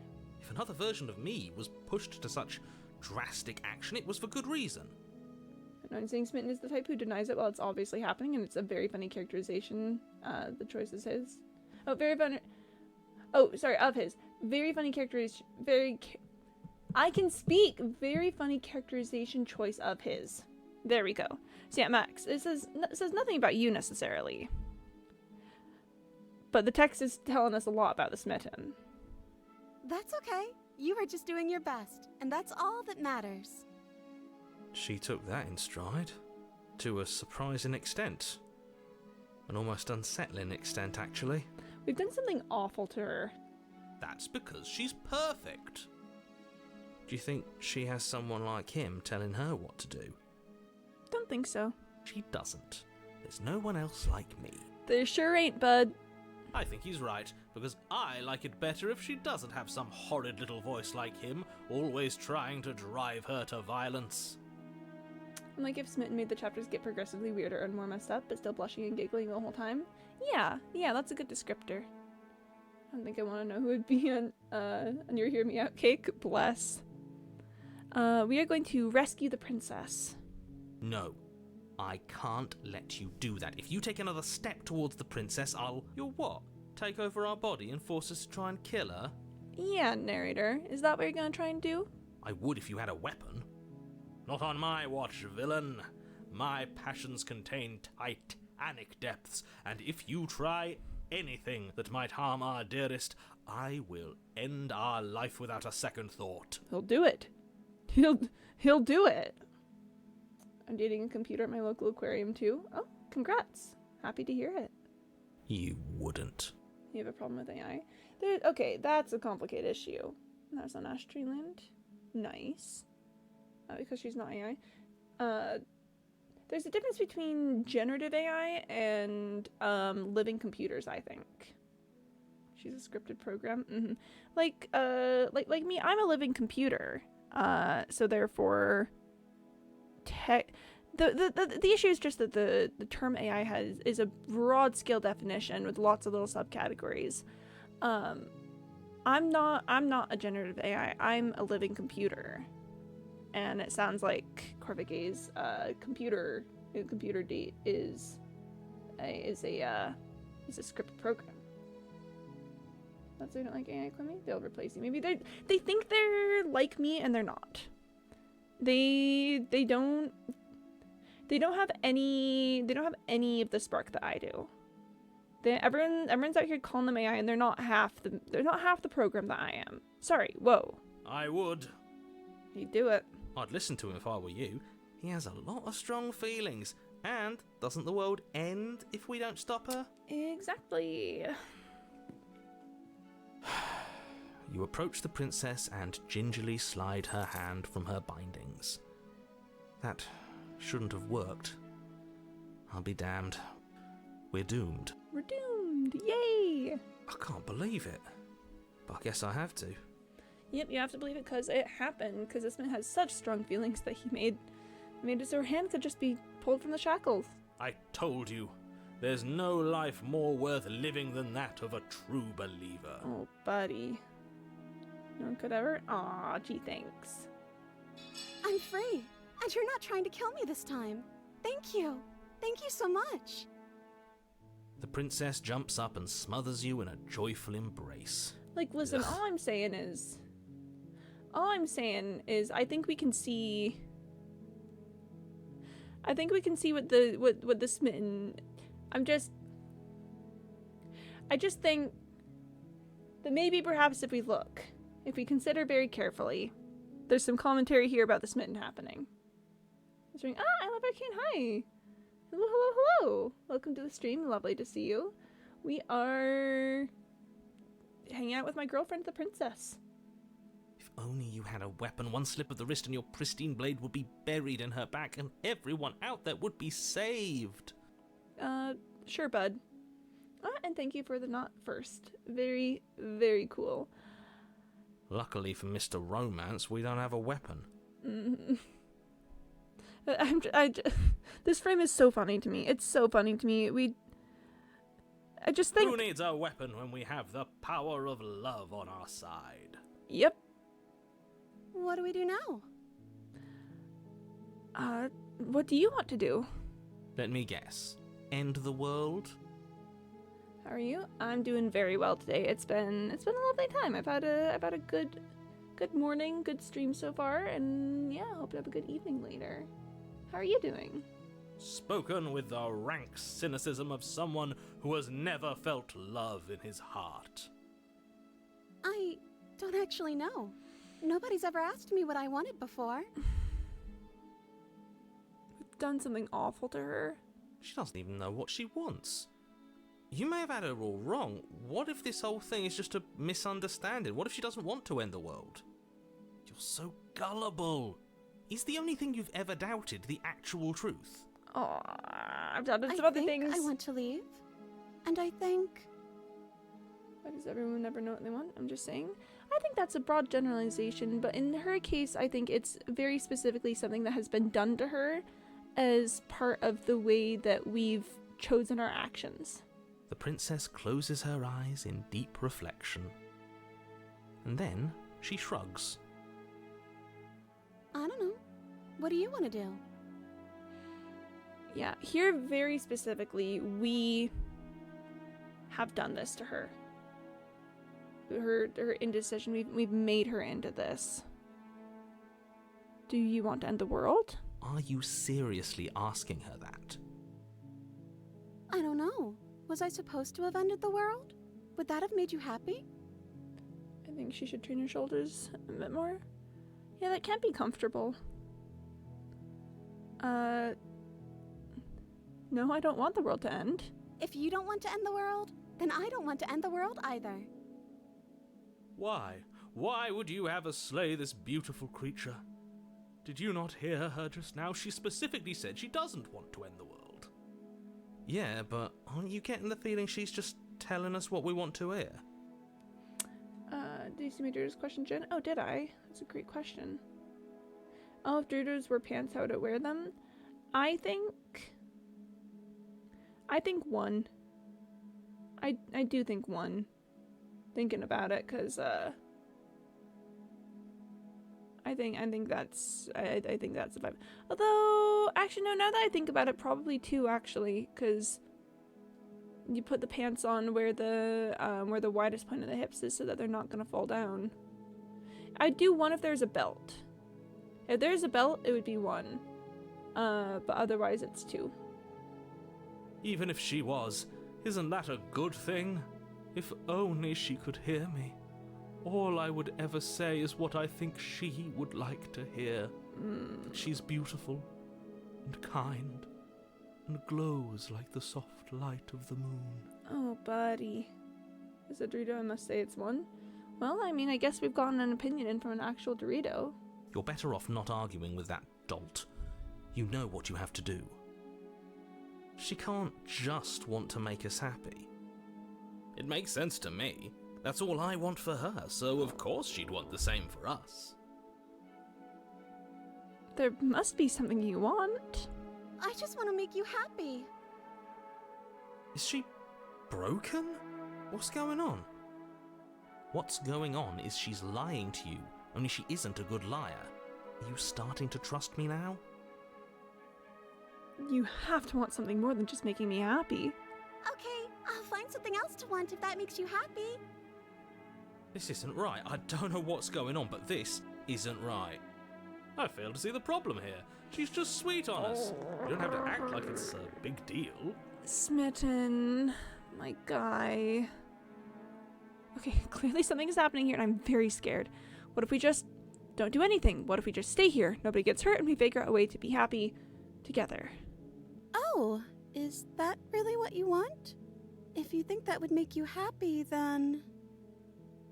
Her eyes dart uncomfortably to the corners of the room. Because there's something that she doesn't know what she wants, but there is something that she doesn't want. And she doesn't want to stay here. I guess we could do that. Oh, at least she's normal again. Normal again? Can't you tell she's sad? She's distraught. This is unacceptable. I'm a woman and I know what I want. Good for you. Pop off. But she can't be unhappy about staying with us. Can she? Grilled cheese? A grilled cheese. Grilled cheese. I love a grilled cheese. Love to grill a cheese. No. It has to be him. It has to be this place. If we just made these walls more fitting for a princess, if we just say the right things, if we just showed her the contents of our heart, she'd be happy here. Get ready for Spin to be the most terrifying voice. As the voice thinks its thought, your hands raise, fingers pointing towards your chest, and then... What? No, you absolutely do not do that. I think we do. Oh, but I do. What? What is he doing? We can't see unless you tell us. Are you sure you want to know? I suppose I can't stall forever. You plunge your nails into your chest, digging deep, grasping for a handhold. And you find it. your fingers curling around your ribs. I think this might be manipulating. Yeah, I would kind of agree. We've done something awful to her. Oh, she's so cute. We've done something awful to her. Yeah, we've done something terrible to her. Oh no, what are you doing? Are you okay? You can't do that and be okay. Time out. He should not be allowed to do that. He's not the decider. Well, And yet, it's done, he's got isn't it? He's got really strong feelings. But yes, this is a bit manipulative, I would say. It will be soon. You yank violently, your bones cracking with wet pops as you pull yourself apart inch by painful inch. Turns out Beast Games now, or at least episode 1. Oh gosh. Your exposed heart, framed by jagged ribs, thumps rhythmically in your raw, bloodied chest. The loosened threads of your body unfurling to cover the surface of the room. Oh, smitten. People are just streaming it on Twitch.tv. There's a whole category for it. My goodness. Don't mind my sacrifice. It's a fair price to pay to give her everything she doesn't know she wants. Oh, I see. You're trying to tell me something. I thought this was a good idea. This? Smitten. Beast Games? I don't know. It's beautiful. The princess, mesmerized, reaches towards your beating heart, and then everything goes dark and we die? Yes. Yep. No, she's into it. She gets it. She's a real one. I mean, yeah, she's into that. She understands psychosexuality. Semicolon, however, comma. I think we could have been a bit smarter about that. AKA not thinking that it's gonna kill us. So they're sharing it around already. You're on a path in the Oggies. woods. Mate, we're clearly already in the cabin. Yeah, we're definitely in the cabin. Excuse me? You're clearly... Oh. Huh. So you are. How do you know about the cabin? I didn't get to the cabin part of my opening monologue yet. Narrator, you're gonna want to catch up. We've been here before. Well, not here, but I'm sure you know what I'm talking about. You knew about the loop in last time. Hey, that's nice. It's a gorgeous cabin. Not that he was eager to divulge that. I'm sure. Description's kind of sus. My goodness. And right on cue, here's the new guy. Welcome! Conducted as a safe advisory torrent site with super fast download speed. Yeah, that's kind of sus. I can't say I'm happy to be here. This is a bad place. All stale and wrong. Can't you feel it? Hi, Paranoid. Okay, yes, I get it. You've been here before. That's terrible. You know that, right? Because the only reason you would have been here before is if you failed in whatever world you'd come from. Meaning you doomed an entire other reality. But I'm sure since you're so well-travelled, you know that, yes? Paranoid, I feel you too. Paranoid, my beloved. We know that you keep telling us that, but we've never seen a world end. As far as I'm concerned, that whole conversation is just noise. And I'm stuck on a better question. Where's the other one? Gotta check it out. I'm starting to think none of you are very serious about finding beauty in the grotesque. I'm very serious about finding beauty in the grotesque. I do have to protest. But also CandyBot wants me to drink some water. So you got me. There we go. I'll take it there. I also have water, and you guys should drink water too. If you're hearing about Jeffrey Dahmer quit. No, I think maybe sometimes you just gotta keep fighting. Put my client, and the first thing I see is the Undertake's the real world data leak. I'm gonna drink some water. Yeah, as a real guy who is evil. Yeah, we're not talking about real guys here. We're talking about fake guys in my mind. Fake guys. Also, I'm standing up and doing a stretch. Stretching. I'm not taking second chances. Oh, not comparable at all. Literally not comparable. This is fiction.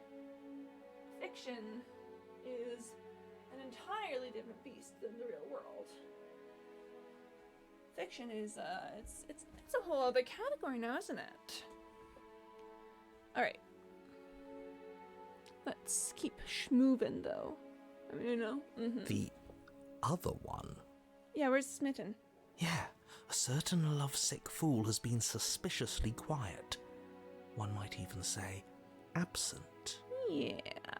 Oh, you're right. It's a little quiet here, isn't it? Maybe that's one of the rules. Maybe only one bonus voice is allowed to be here at a time. Oh, buddy. Bonus voice? I'm just as important as you are. You're so important, Paranoid. I'm not saying it's a bad thing. All I'm saying is that it's my third time here and it's your first. You're not unwelcome, but from my perspective, you're definitely bonus. Bless his heart. Can I have this problem? I type first, think later. Yeah, alright, I'll accept that. I'm going to describe the room now. Oh, yes, narrator, please. The interior of the cabin is vast and regal. High arched windows line the walls, their multicoloured glass casting kaleidoscopic patterns across the stone floor. An iron chandelier hangs from the vaulted ceiling, its many candles lit with flickering light, vaguely illuminating the massive room. This is a house fit for royalty. Royalty. So that's why most of my opinions are all over the place? Mm-hmm. In fiction, I can have fun with people breaking each other's bones for... Wow, I can speak. In fiction, I can have fun with people breaking each other's bones for romance, and then in real life I go, hey, how you doing? Smile, and buy groceries at the store. Exactly. That's exactly the way that it goes. You just simply get the groceries from the store, from the grocery store usually, in fact. Mm-hmm. Estimated time remaining, 2,472 days. Help. Gosh, Penny, I just don't know what I can do for you there. Before you, there isn't a blade, is there? That's not good. No blade. Doesn't matter if the blade's here. We didn't use it last time, and the time before that she used it to kill us. I see your point, but it's still an option that's been taken away from us. I don't like losing options. If I'm breaking bones, but I don't see anything romantic in it. It's the psychosexuality about it. You gotta get weird. It's going way faster. 1 hour, but only like 1 megabyte a second. It's about the context. Why is it being done? You know exactly. Like me and the princess. Yes, and it's an important one. It's your implement.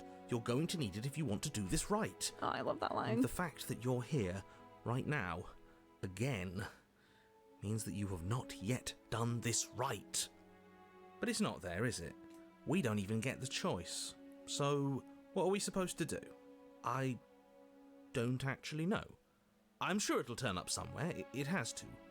It's part of the whole structure of this place, I think. At the very least, it's important. It'll certainly turn up somewhere.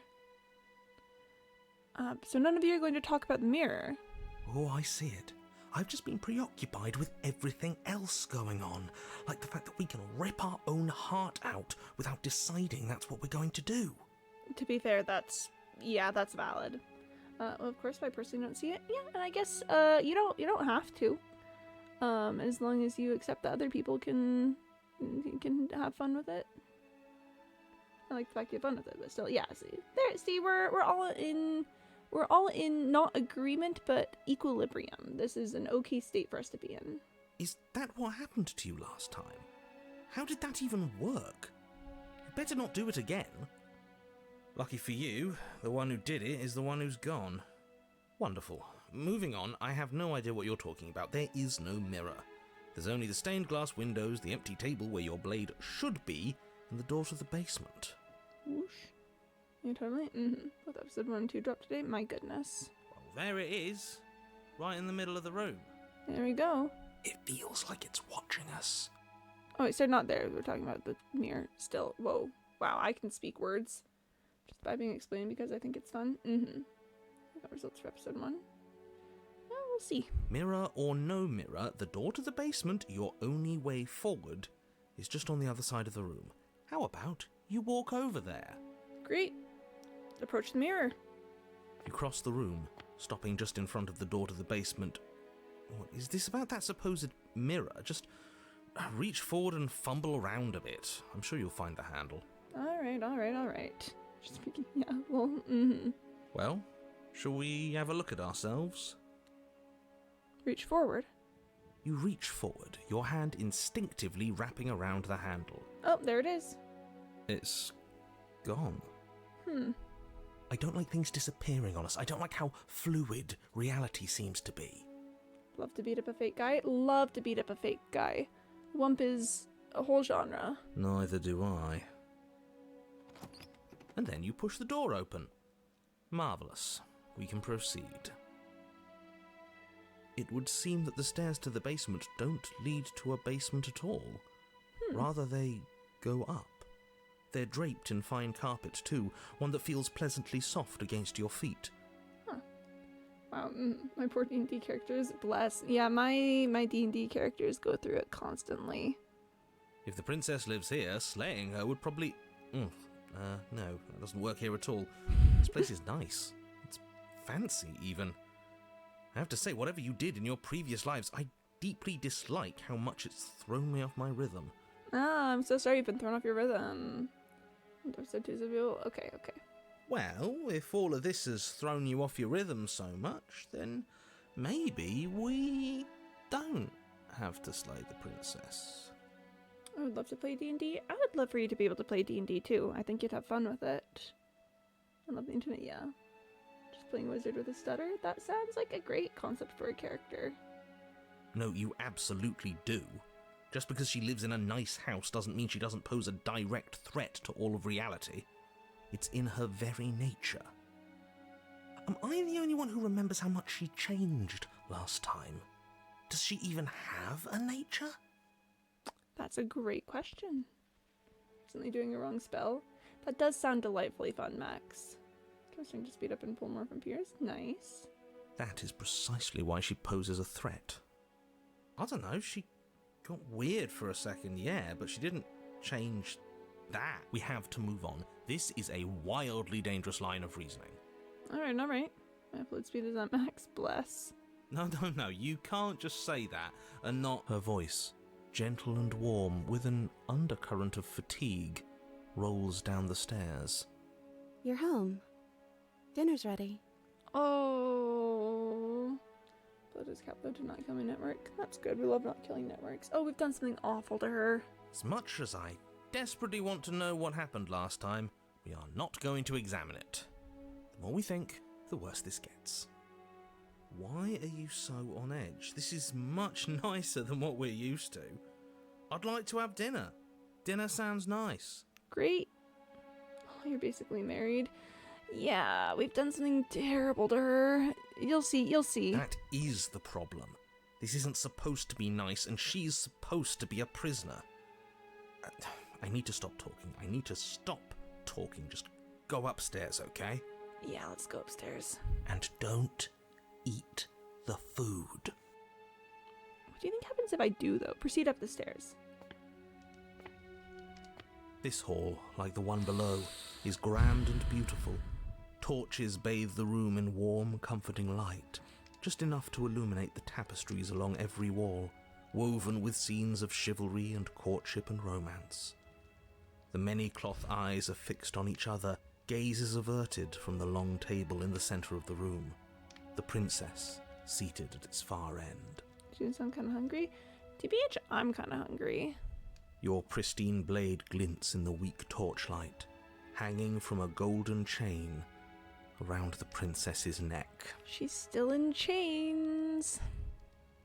So that's where it is. And the tip is already pointed right at her heart. Okay, everything is falling back into place. All you have to do is cross the room, push down a little, and the entire world is saved. That's easy. Isn't that suspiciously easy? There has to be a twist. There has to be something waiting for us. You saw what happened to her last time. She's not what she seems. Oh, buddy. You're here. Now we can start being happy together. Why don't you sit down? Wouldn't that be nice? As the words leave her mouth, the torches flare and a chair swings in from behind, knocking your legs out from under you. You're forcibly seated at the head of the table. Isn't that better? It is better, right? What happens if I just slay the princess?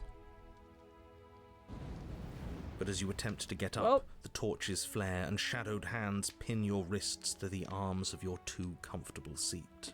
Ah, Place of the Broken. Happily ever after? Yeah, right? Really, though, this is the scariest route. There will be no getting up. At least not for now. This is the scariest route. Why would anyone ever want a long table like that? Totally isn't fun. Yeah, traditionally if you've got a table like this, it's because you've got a lot of people at it. And having a lot of people at a table is really nice. But it's just us two, which means that we're just separated.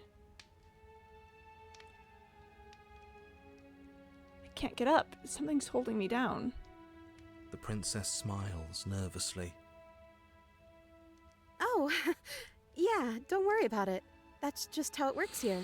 We don't have to go anywhere anymore. We have everything we need. Awful. Awful. Awful. He just wants us to be happy. You said he. Who is he? He's the voice that whispers sweet nothings in my ear.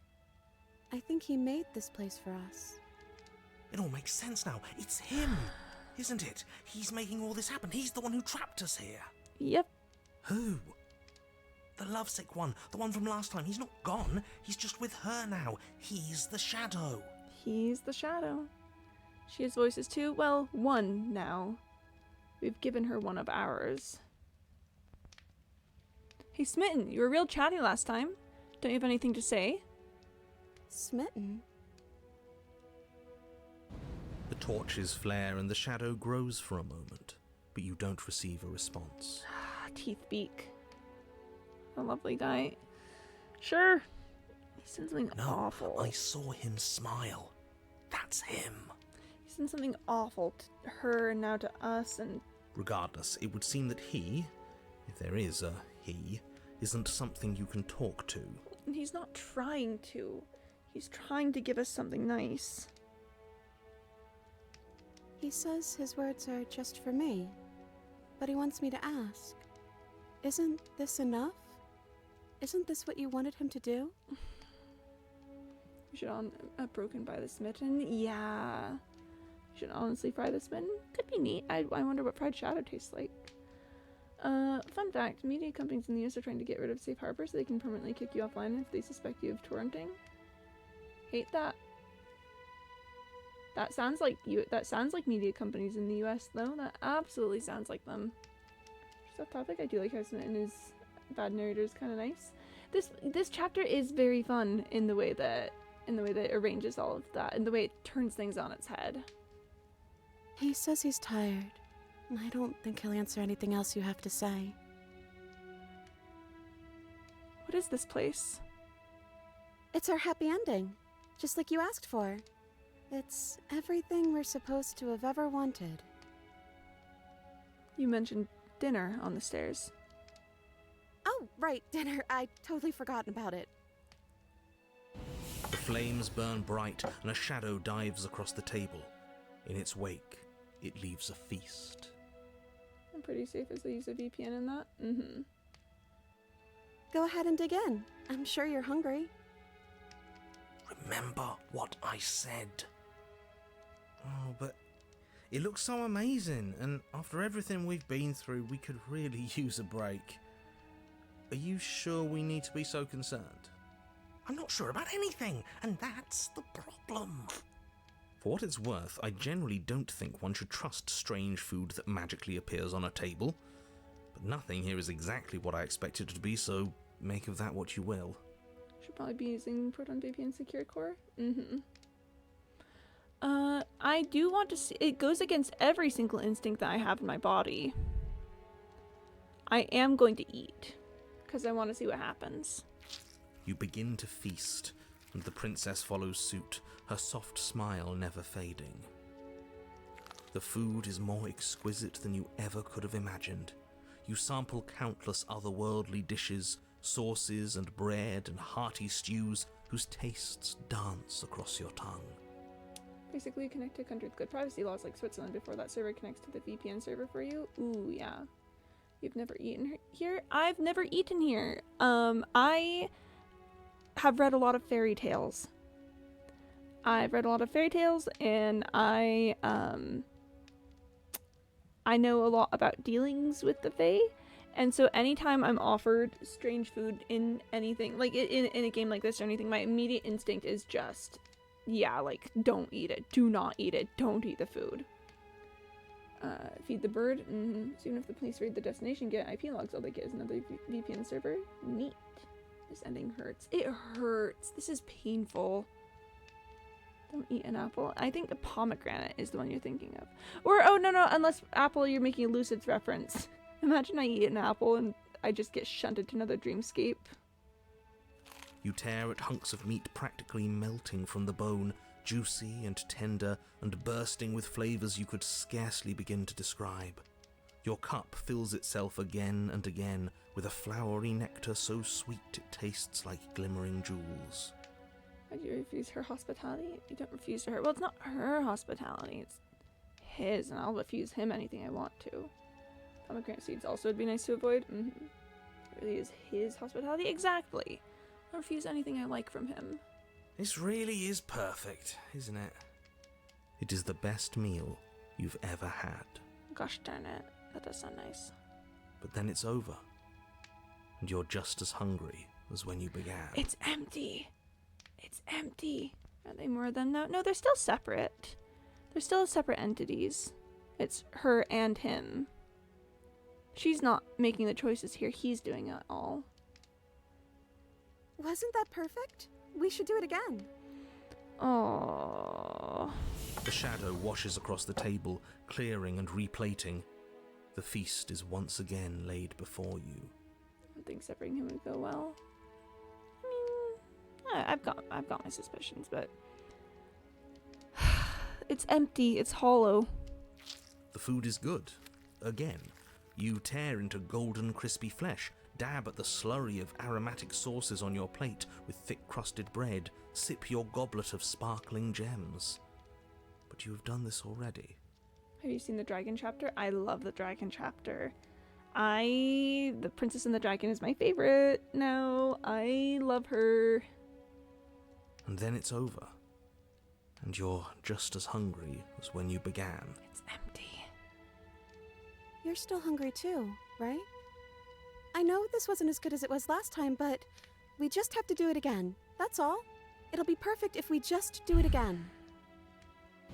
So the shadow sweeps over the table, clearing the old and laying out the new. And so you do it again. Is it the same as this jump places? Smitten jumps as well. What do you mean by that? The meat is fine. The bread is fine. You sample the side dishes and they're fine too. You finish your goblet, the liquid within no longer glimmering on your palate, instead leaving your mouth coated in a tacky film. You put it down and it fills again. You do not drink more. So we had a mediocre meal. It's not a big deal. Dragon chapter, we are with her, and this chapter, Smitten is with her.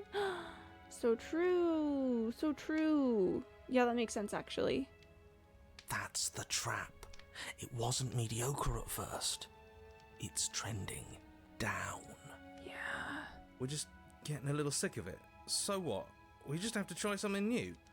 I'm sure we won't be stuck eating the same meal forever. Regardless of quality, it's over again, and you're just as hungry as when you began. Again. The flames are less intense too. They are. No, something was wrong that time. But maybe I was just tasting it wrong. It looks just as good as it did the first time. It shouldn't taste like this. Again, the shadow replaces your feast. And again you eat. The meat is greasy. The bread is tough, its crust hurting your jaw as you chew. The grey vegetables are barely worth the effort of picking through. You don't even touch the goblet, its sickly sweet aroma utterly unappealing. This is awful. I'm so tired of eating. This hurts. At least you still have the memory of how good it was the first time, right? I'm so tired of this. As the words leave her mouth, one of the torches on the wall sputters and then goes out entirely. What just happened? Did I do something wrong? A light went out. Maybe a coincidence, but maybe not. And if they all go out, there won't be any shadows left to hold us. Won't there be more shadow? No. Just darkness without a shape. Light is what gives shape to darkness. Oh, what you got here, Penny? He's a child. I need to understand everything. Me now. I like memes. I mean, I've got some interesting thoughts on how, as a child, it was easier to consume more information because we engaged with it less. Whereas when you grow up and, you know, like, spend more time with things, it's that you think about things more, so you don't intake them as much. And then it won't be able to hold you any longer.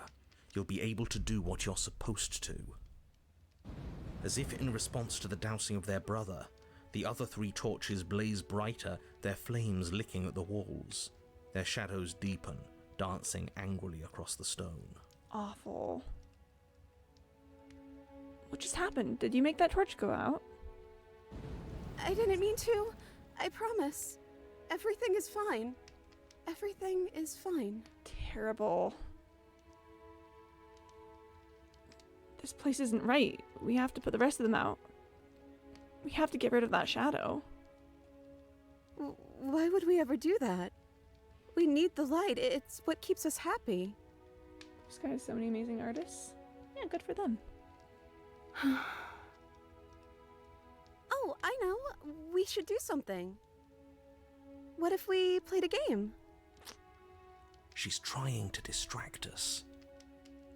Yeah, that's exactly what we should do. The flames roar and the shadow comes dancing across the table.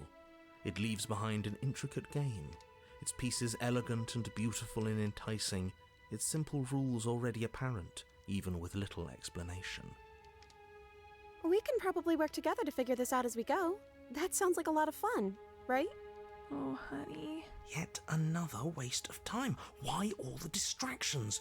What are we being distracted from? That's the real game. And I feel like I'm 2 steps behind.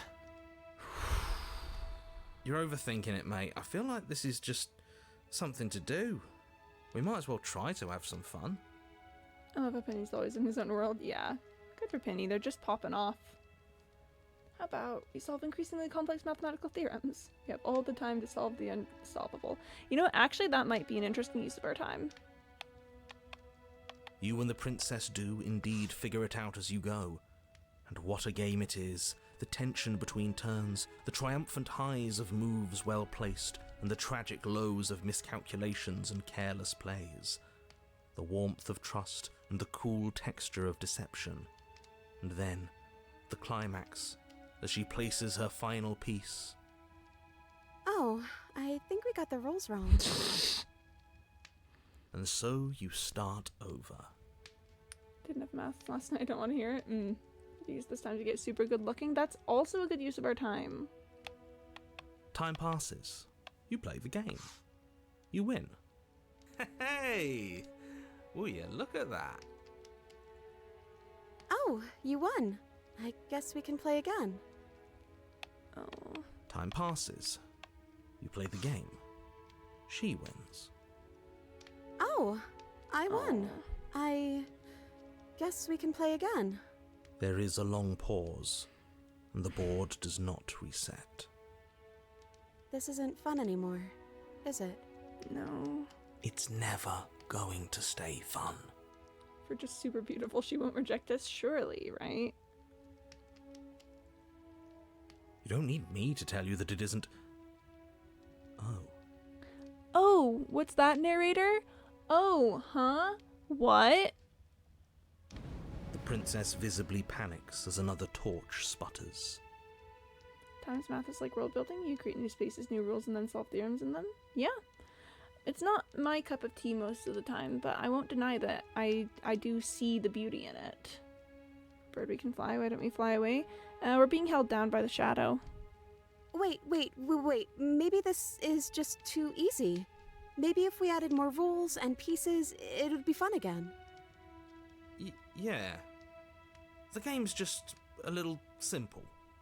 We can make it fun again. Mm-hmm.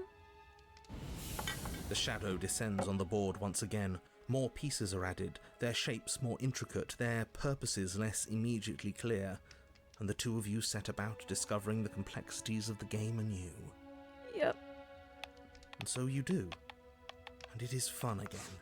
In fact, it's almost as fun as the first time you played, and the sputtering torch roars back to life. Oh, good. A lot of opinions on this. With all the torches out, there's no shadow, only darkness. Mm-hmm. That relationship is the worst, most hurtful version of it when we don't hurt each other. It becomes falling out of love entirely because there's nothing to test it. I think that's a really fun themes to look at. But then you get used to the additions, and the feeling starts to fade. A creeping numbness settling in over the board. We're not, obviously there's more than an aspect. Certainly there's nothing for us to do in our relationship. We're not progressing. Nothing's changing. We're not experiencing anything as part of this. Torches are getting still the shadow. Exactly.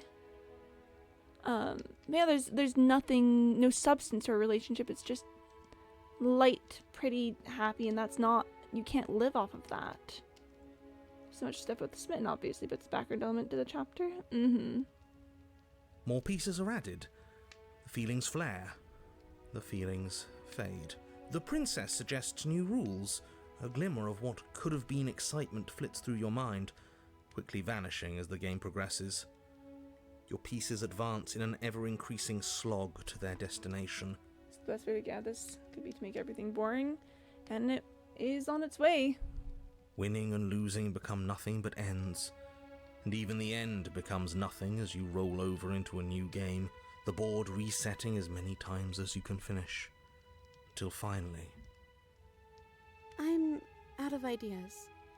I'm actually out of ideas this time. I don't think I can play anymore. As the words leave the princess's mouth, another torch goes out. Again, the remaining flames burn brighter, and the shadow dances faster.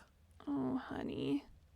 I'm happy. I promise. We're both so happy here. You don't have to be upset. This is... awful. Is it, narrator? Huh? What? Huh? What? I think we all know that we're not happy.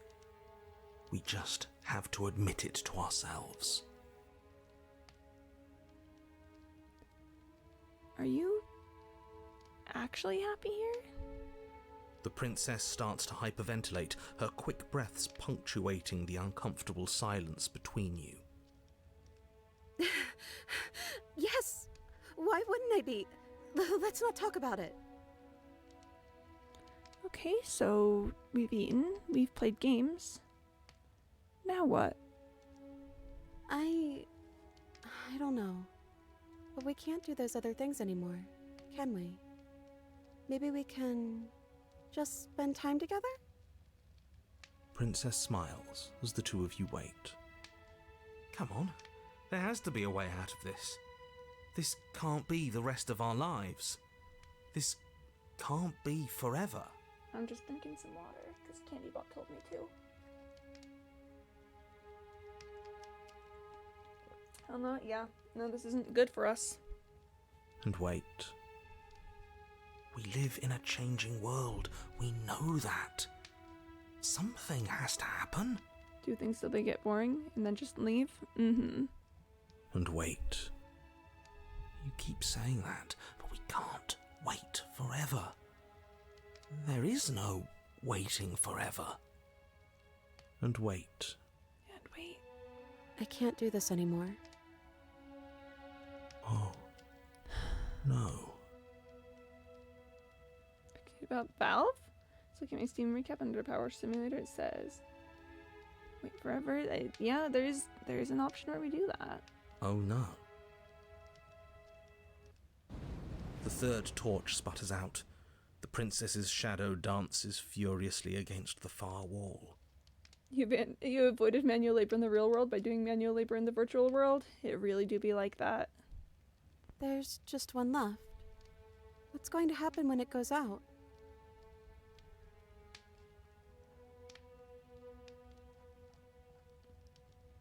What do you think will happen?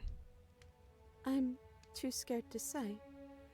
What if my answer is what blows it out? If your answer would be blow it out, then it needs to be blown out. It does, doesn't it? Then that's my answer. The princess sobs, burying her face in her hands as the final torch blows out. We lose the shadow. Yeah.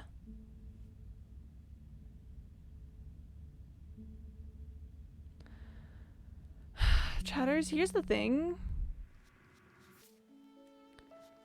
I need to either kill her or leave with her hand not in hand. Let's go leave now. Okay, alright. Everyone is broken. Yay! You'd like us to just leave, Max? Alright. I'm gonna say nothing. The princess's eyes dart to the floor. Worst ending by far. It feels so awful. This is terrible. Well, we can't sit here forever. That part of us is over. The princess pushes herself from her chair, and you instinctively do the same, waiting by the top of the stairs as she quietly crosses the room. Quick save to get both. Is it not? I think it might not share my opinions on this. Okay. We could go back to the autosave if we want to do both, but I think there are no wrong decisions. There are no bad endings. Is it worse than the good ending? At least you have company. I guess, yeah, good ending's probably the most terrible. Do you still care about me?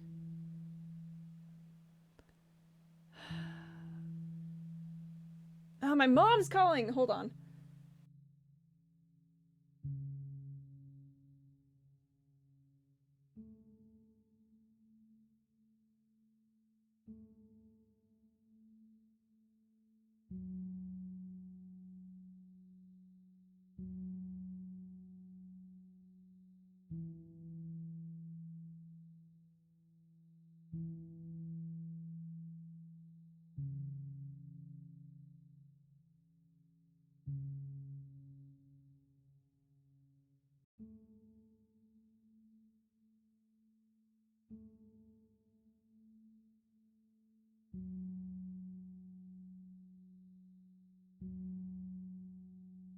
Okay, I'm back. I'm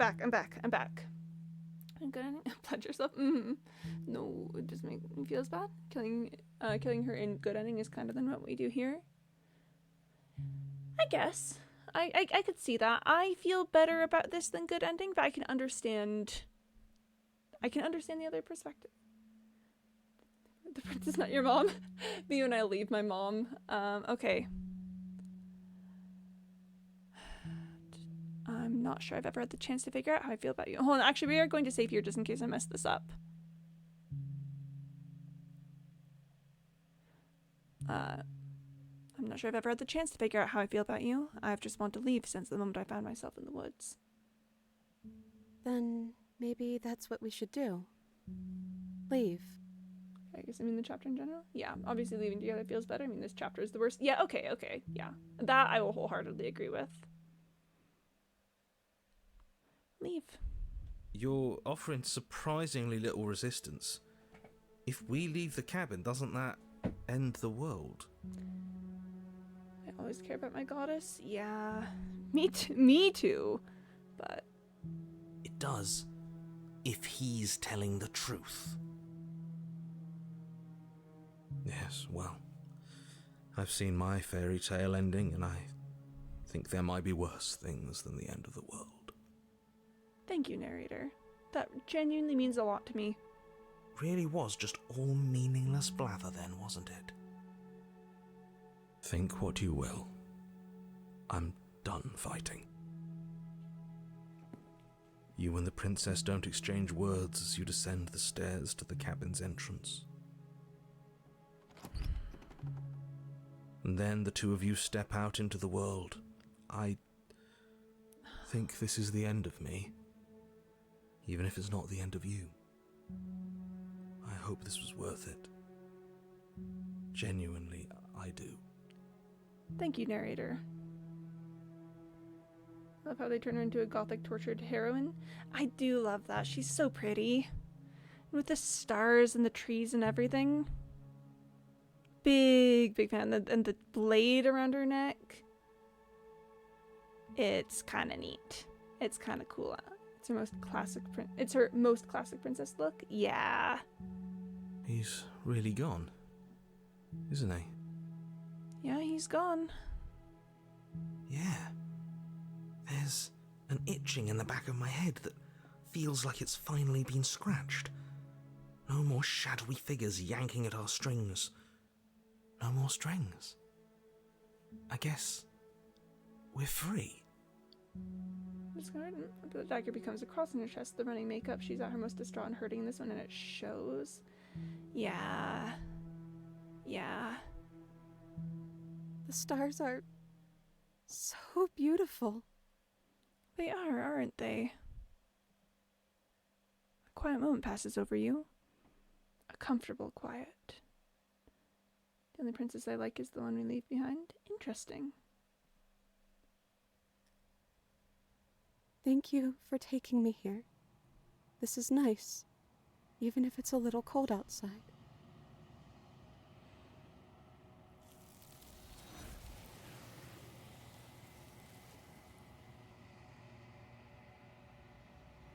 So many worlds around those stars. Yeah.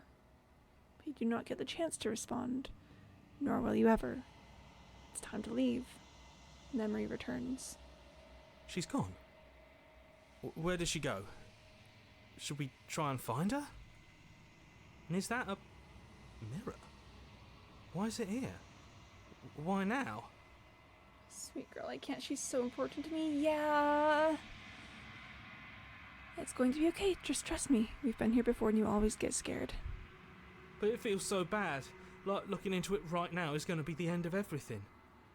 It's calling us. And not in a good way. It's not the end. Whatever's on the other side is going to be nice. Okay.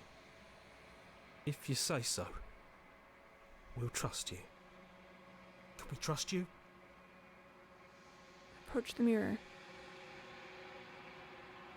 You approach the mirror. Gaze into your reflection. Silence as you reach forward. They're gone once again. The mirror always makes them leave. But you need to see what's in it. You are nothing at all. But that isn't right. You can't be nothing. You refocus your gaze and then you see it. A figure, faint and veiled in shadow, just beyond the reflection. Are you me? I think you know what I am. A crack slides down the center of the mirror, splitting the image in the glass in two. And then another crack forms, and another, turning the mirror into jagged shards of broken glass. If you're not me, then what are you? I am an echo, likely one of many. Somebody made you after all, and I'm what's left of him. Not that I'm the only one who can make that claim. I'm sure you've met many others like me.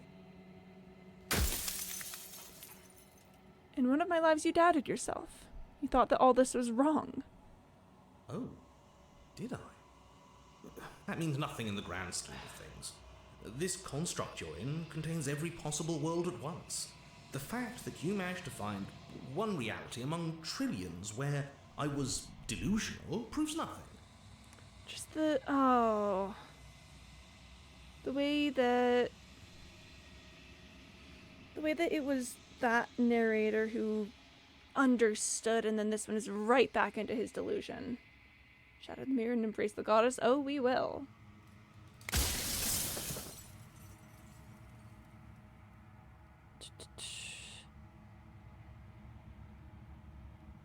What is the princess? Did you make her too? She is the shifting mound, the ebb and flow, the capacity to change. She is transformation, or most of it. Her nature is why I had to die, for she becomes that which others perceive her to be. But an echo can't perceive things, not in the way that people can. This is a reset narrator? Yeah, it's just sad that he's like, oh, that other me was delusional. When we know that the other narrator came from a place of actually coming to understand his actions. He's just so quick to... We come back to this narrator and it's like, oh, you are so small. Or you are so small, actually, and you don't understand it at all. He just immediately calls the version of himself that understood delusional. So I tucked a part of myself into the folds of this construct to guide you. This isn't the end just yet. You can still destroy her and save everyone. You were made to do this single task, and you will still have a chance to fulfill your purpose once I'm gone. Why would you want me to destroy the concept of transformation? Because among other things, she is death itself. To rid the world of suffering, to save untold trillions from being lost forever to the cosmic wind, she must be destroyed.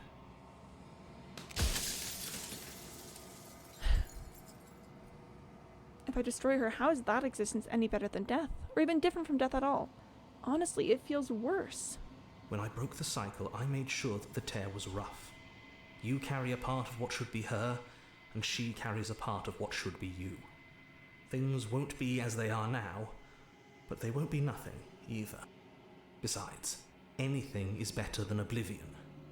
In the end, nobody wants to leave. Wonder what would happen if we could take all the narrator threads from all those worlds and bring them back together? Probably chaos. That's a good question, because they all start as the same narrator. I think it would be kind of interesting to see how the exact same narrator changes in all the different ways. You're delusional. I'm only delusional if I'm wrong. And I'm not wrong. I can't be wrong. Do you have anything to say for yourself? For all of this hubris? I do. The people out there are real. No matter what you do to them, no matter what you enable, I want you to remember that.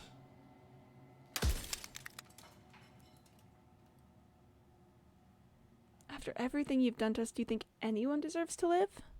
Nobody alive has done anything to you. I'm all gone. But if you and the princess want to smite the rest of them for the crimes of a dead man, if you really want to be that petty, there isn't much I can do to stop you. I think it's maybe more like an actual echo. Oh, Contract Links gaming is on the rise, according to the Steam hardware survey. Oh, neat. People are small, they do not matter, they do not last. Mm-hmm. You shout and it goes off in 100 directions, but the shout was just one thing. Ooh, I do like that.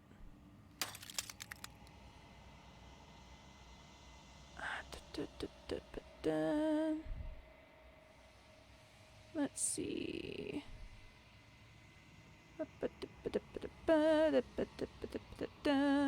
The people out there beyond the walls of the construct, do they know about this? Do they know what you want me to do to them? Of course not. The only way this construct could function was if nobody knew what it was doing. But the bones of the universe are old. It's on the cusp of its dying breath, and the people out there are consumed with thoughts of oblivion. Don't mean Steam Deck, by the way. That's actually lowered. This is more people installing Linux on their actual PCs. Wildin'. When the patterns are wiped from the sand, when the board is reset, who will remember them? All I've done is given them a chance to live outside of the shadow of the end. He's so caught on himself. If you traced every echo in every direction back to their source, it's still the same one noise that was made.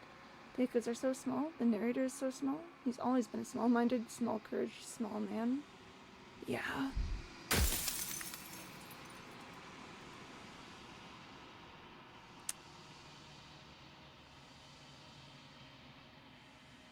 Why would you want to rid the world of death? If you need to ask that question, there's nothing I can say to move you. You haven't died. You cannot die. So you cannot grasp the abject horror of dying. In my opinion, he is more than an echo. An echo does not change. He has proven that he can change. There's something to it, yeah. He's not a pure echo, but he's not a person either. I'm not going to slay her, and I want you to know that before, you die for good. Sorry, I was reading that, and then I scrolled down and I lost my place. Well, there's no reasoning with a god. Even one you've woven into existence yourself. I've said my piece. My time is up. It's like I said, I'm just an echo, and echoes always fade away.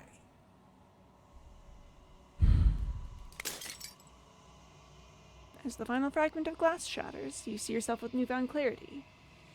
You are the Long Quiet, a vast and nascent god, and it is finally time for you to wake up. All of this is you.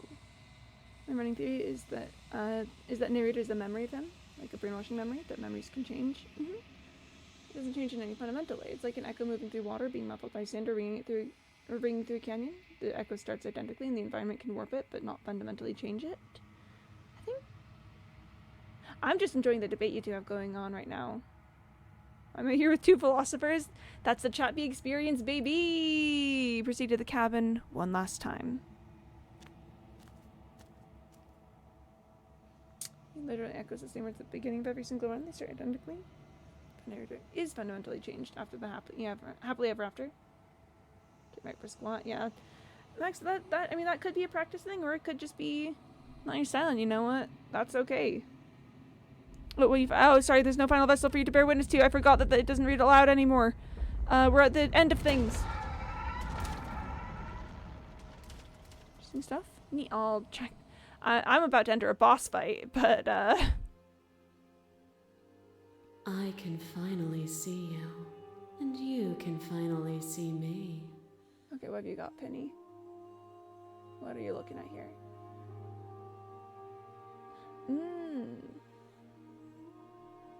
Neat. Alright. My princess, my queen, my goddess. Yeah, I love the shifting mound.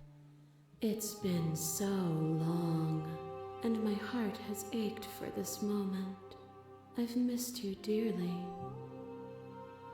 I've missed you too. She unfurls an endless cascade of smiles in response, and then patiently waits for you to continue. The situation changes somewhat, but not in his core, not enough that ever carries forward. The little echo in Happily Ever After learns something, but the reflection in the mirror is the same as always. I'm better than the average Steam user in every single way. Thank you, Penny. Waiting for my poster tribe. Yo. Do you know about the echo? Did you hear our conversation? Every word you spoke found its way to me. I know him. He was deluded by his fear of death. Pay him no mind. Okay, yay! I just think he's neat. I just think every character in this game is so neat. I'm the Long Quiet, but I don't really know what that means. Names are their attempts to capture that which cannot be captured. They call me the Shifting Mound, a pale imitation of what I actually am. Just think he's neat narratively, not hot Defenders DNI. Oh my gosh. What happens now? Ever the passive player, always reacting and never acting. But it's woven into your nature, isn't it? When the echo spun us from one into two, he gave you a choice and me a role to play. I am not death, but I contain it in my multitudes. So, will you attempt to destroy me and bring about a world devoid of death and the possibility of meaning? Or will you open the final doors to our liberation? Isn't she Shifting Mound? So her name is pretty much what she is. I mean, it's what we experience her as, but I mean, as a goddess, she's got more to her there. I do think it's really fun that normally when people think about tearing the cycle of life and death apart, they'll do one as life and one as death. But she is both life and death, and we are the spaces in between. Like me as the Shifting Mound. As the Long Quiet, I know my words. I think it's a really fun take on the concept of splitting life and death, because I just don't see it. Usually it's like, oh, and then life versus death. But no, it's life and death versus existence. She's change and we are stasis. Names are but labels that cram her into. She's transformation, not death. Exactly, yeah. I'm gonna check out Beast Games episode 1 of the first, and death is just one facet of transformation. Yeah, transformation is also, it's also like birth, life. It's the change that comes along the way. And it's a really, really fun take on it. I'm hanging out here for just a second because I have a feeling I know what Penny's doing before they disappear. And so I'm going to drink some water as I just have a feeling I know what Penny's doing. Anyway, chatters, you guys should also get some water and stuff. It's good to stay hydrated. But now that I've said it aloud, there we go. Thank you, Penny. I will get that Rickroll marked. Yep, very cool. And wouldn't be, I'm not predictable. You are? Sure. Okay. Yeah, alright. I say hanging out here because I know it's going to, also I was typing it in. Yeah, I know. There we go. There's another one. Thank you, Penny. Very cool. You're way too close to 550. Yeah, I need to work on it. You're right. I know. I gotta get good, Max. The rule of long quiet is less pronounced. Are we order? Persistence? Thank you, Penny, for the Rickroll. That's 40, right? I completely forgot. Yeah, I gotta get good. Gotta get good. You need to get good and quick. Okay, yeah, sure. Thank you, Penny, for the Rickroll. Very cool. Very pog. But yeah, no, long quiet, I think mostly just stasis is the... We're the same. She's change. We are the things in between the spaces of change. I don't want that to happen. I know, Max. I will get good. Penny, thank you for the Rickrolls. I think that's gonna tap you out. What would happen if we died instead of her? Total chaos? That's a great question. That's a really great, fantastic question, and I have no clue. Alright, if I let you out, an entire world ends for good. I can't do that. If you're saying that, it's because you don't yet understand. But we cannot use words alone to grasp at things that words cannot express. And you cannot rationalize with logic that which defies it. Violence and passion are dances that both of us know well. If this is what it takes to enlighten you, then so be it. So be it. A picture of a life, and a picture of a life, and a picture of a life. How deep must repetition still our movements, until even the air we breathe is stale? So true. You doused the flames of false devotion, and in my despair, you lifted my chin and tore down the walls that confined us. I wish Pristine could explore that. Well, we'd be dead, so I'm not really sure how we'd explore it, but I get the feeling. Would you rebuild those walls and throw the world in them? Would you keep them in that box we shared and tell them that they're happy? Address this special statement directly. What we shared there was agony, but it doesn't have to be like that. We can find a way to make things better. What we saw was a world without me. Everything will be okay, so long as we leave together. You are weightless and alone, suspended in the gravity of an idea too great for you to hold. The very ground beneath your feet loses its meaning. There is nothing but me. I love Apotheosis. When you were confronted with my vessel's apotheosis, you chose to accept me, to allow me to burn away all doubt, and turn you into an instrument of my divine will. You accepted that I was everything, and together we found our purpose. This is my queen, yeah! Scary, I mean, yeah. Only with both of us is there a future to look towards. It is hope that carves meaning into consciousness. Address this vessel statement directly. It was you who stopped us from escaping. We weren't ready for it then, but we are now. What is a person? Is it their body? Figures. Is it all of their body? Pluck the eyes, peel the skin, strip the tendons, mince the meat, grind the bones. When it is all gone, do you still have who you started with? Kind of hot, all I'm saying. I don't want myself to be burned again. I keep going back to Birth of Venus, since they certainly reference that for apotheosis. That would make sense. A person is not a body. Death is a transformation into something new. It is only bodies that fear it. That's the argument that she's making, Max. Address this vessel statement directly. Let's see. I'm not my body, but I feel my body suffer. Do you suffer now?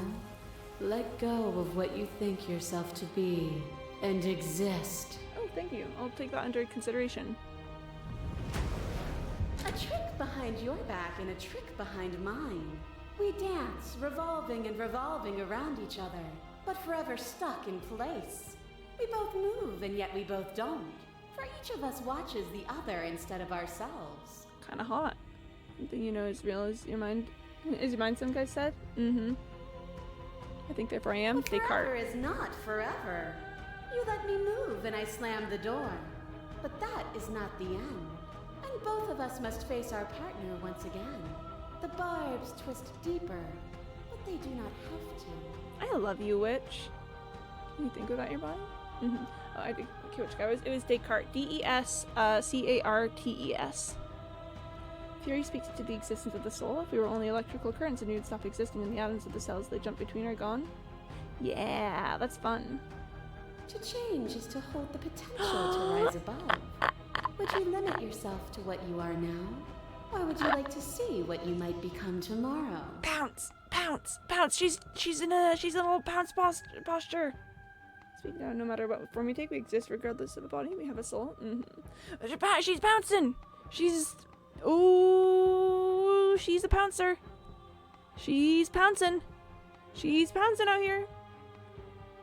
I don't think so, but that's Fury's philosophy. It's an interesting philosophy for the Fury to take. I think it's a very fun chapter to explore those. I need to be here so bad. Yeah. If there are no endings, there are no limits. If there are no limits, then there's no difference between growth and decay. Meaning lies in experience, and experience lies in contrast. Abandoning one's search is not the same as losing the capacity to discover. Fair. The upright half feral anatomy always gets me. Emerging properties. That's the biggest mystery of the universe, I think. I am contrast itself. To reject me is to reject the shape of everything. Do not use words to reduce that which your eyes know to be irreducible. Even irreducible. Spectre! Shiver passes through you as unseen fingers dance across your skin. They remember the violence you inflicted on them, and yet they don't return it. I love you, Spectre! I offer you absolution, and you take my hand in yours. You felt the pain you caused another, and you were willing to sacrifice everything you thought was used to set me free. Oh my gosh, hi! Beast. No, not the beast! Emerging properties, so that's what makes us human, that's what gives meaning to things? Yeah, okay. Without sin, there is no redemption. I love you, Spectre! Address this vessel statement directly. Without redemption, there could be no sin, sure. And without contrast, there can be nothing at all. Now, Candybot? Now? Okay. Alright. I'm drinking water really quick. And we are standing up. Doing a quick little walkabout stretch. Yep. Cool. Don't make your goddess wait. Ah! Okay. We're fine. It's a clash between you bigs. The princess withdraws, trembling. With two philosophers, a smart coder, and someone with a sociology degree. That sounds like the start to a joke. You are unmovable. Is it by the design of our conflict that I cannot win? Or are you just that fervent in how you cling to delusion? She's withdrawing. She's being polite while we stretch. It's okay. It's okay. Nothing is immutable. Everything that is exists only in relation to everything it isn't. Do not love anyone. Surely there's a joke there. I just don't know if I could think of it right now. There is no constant. There is no center. Open your eyes and accept what we are. We can leave this prison together. You're unmovable but by design. So true! It's easy to believe in the things you believe in when you get to sit above it all. It is from my vantage point that I can see the totality of truth. I don't know what the answer is, but there has to be something else. It can't be this. I won't kill you, but I won't set you. But I won't let you free. There is no something else. This, what we are, is everything. Pledge yourself. Rip. Bless. Whatever you're trying to do right now, you don't have to do it alone. Hero! Which hero are you? All of them? I assume in the same way that you're all of you. You have no idea how good it is to hear you. It's good to be here. Do you think she's immune to fire? It's possible. She's a god. Hi, hero. Yeah! Seems like you've been doing alright on your own, but she's too many things at once out here. If you want to get through to her, you need some way to get past all that divine confidence. There's still a piece of me nestled close to where it all began. I can take you there. I can take you to her heart. Okay. It's time to resume our dance. She's relentless, isn't she? Let's make this quick. Are you ready? Think she is fire? And water and light and everything? Yeah. It looks really flammable around here. Well, I don't know. We're going in. I'm ready. Then let's go.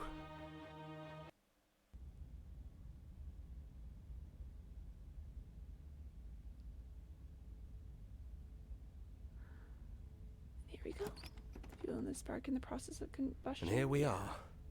I'd say we were back where it all started, but I guess it's a little after that, isn't it? Do you need me to describe things? I'd like that for old time's sake. Yeah, of course. The interior of the cabin is, well, it's a cabin, yeah? There isn't much here, just a table and a knife and a door. And some windows. There's no mirror, either. I think you broke it. And I know you're still trying to find some middle ground, but if things go south, we're going to need that blade. Not this time. Enter the basement. No blade it is. I'm not sure what we'll be able to do without it, but your judgment has gotten us this far. The stairs. Do you remember the first time we were here? The first time we heard her voice? Quantum fields. Now we're getting funky with it.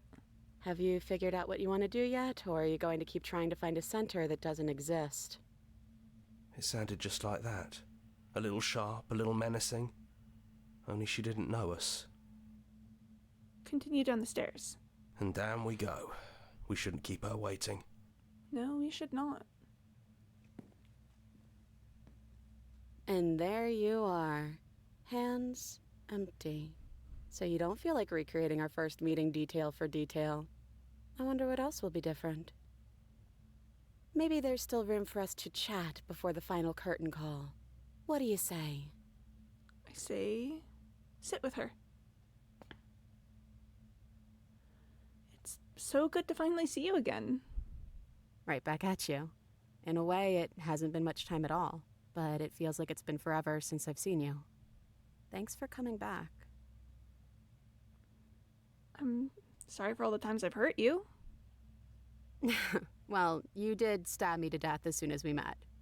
But it's not like I'm completely innocent. We both took things a little far. Still, apology accepted. Good. Thank you. You know, when she puts it like that...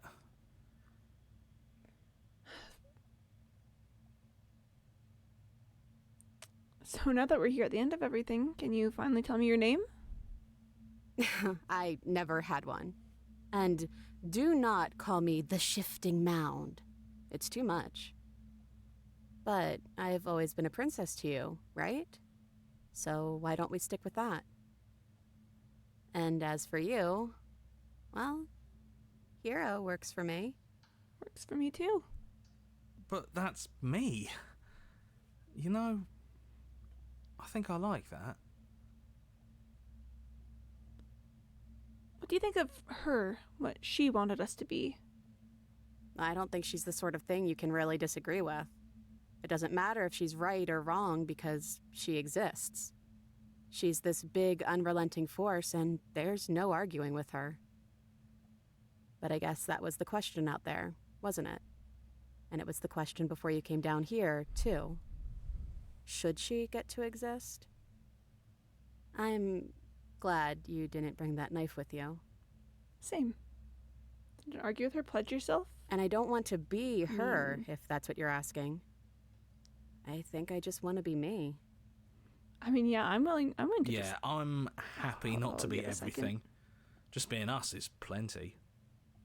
If we want to pledge ourselves to her, then what if we just leave? Do you know where this cabin is? Because I don't. I don't even know what's supposed to be outside other than us. What would even happen if we leave? What would that even mean? Take her hand in yours.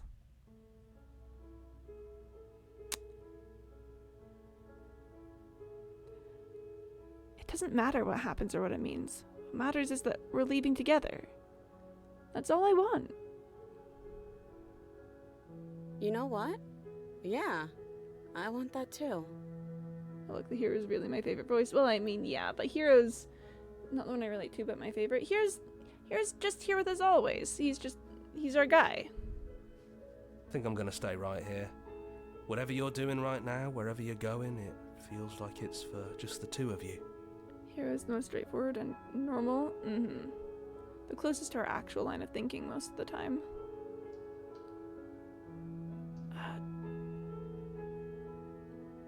Thanks for everything. Don't mention it. Thanks for making all the hard choices along the way. Only Broken has seen the truth. I love Broken. Leave with the princess. Hands clasped together, you and the princess leave the basement behind for the last time.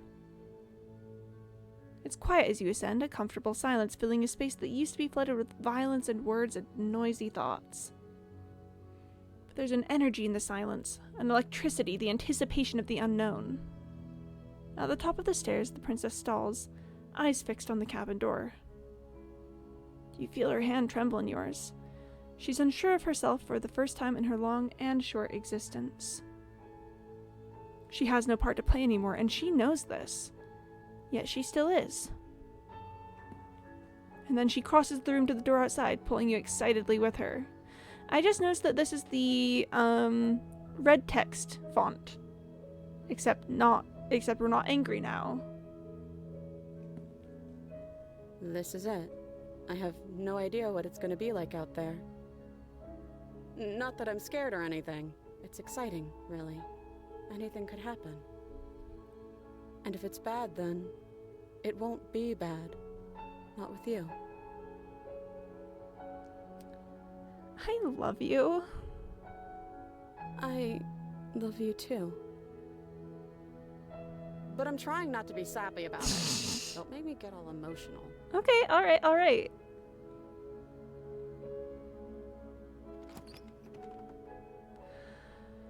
How does that ending get me every time? How is it like this? How is this the way that it is every single time? I can't believe this. Can't believe you've done this.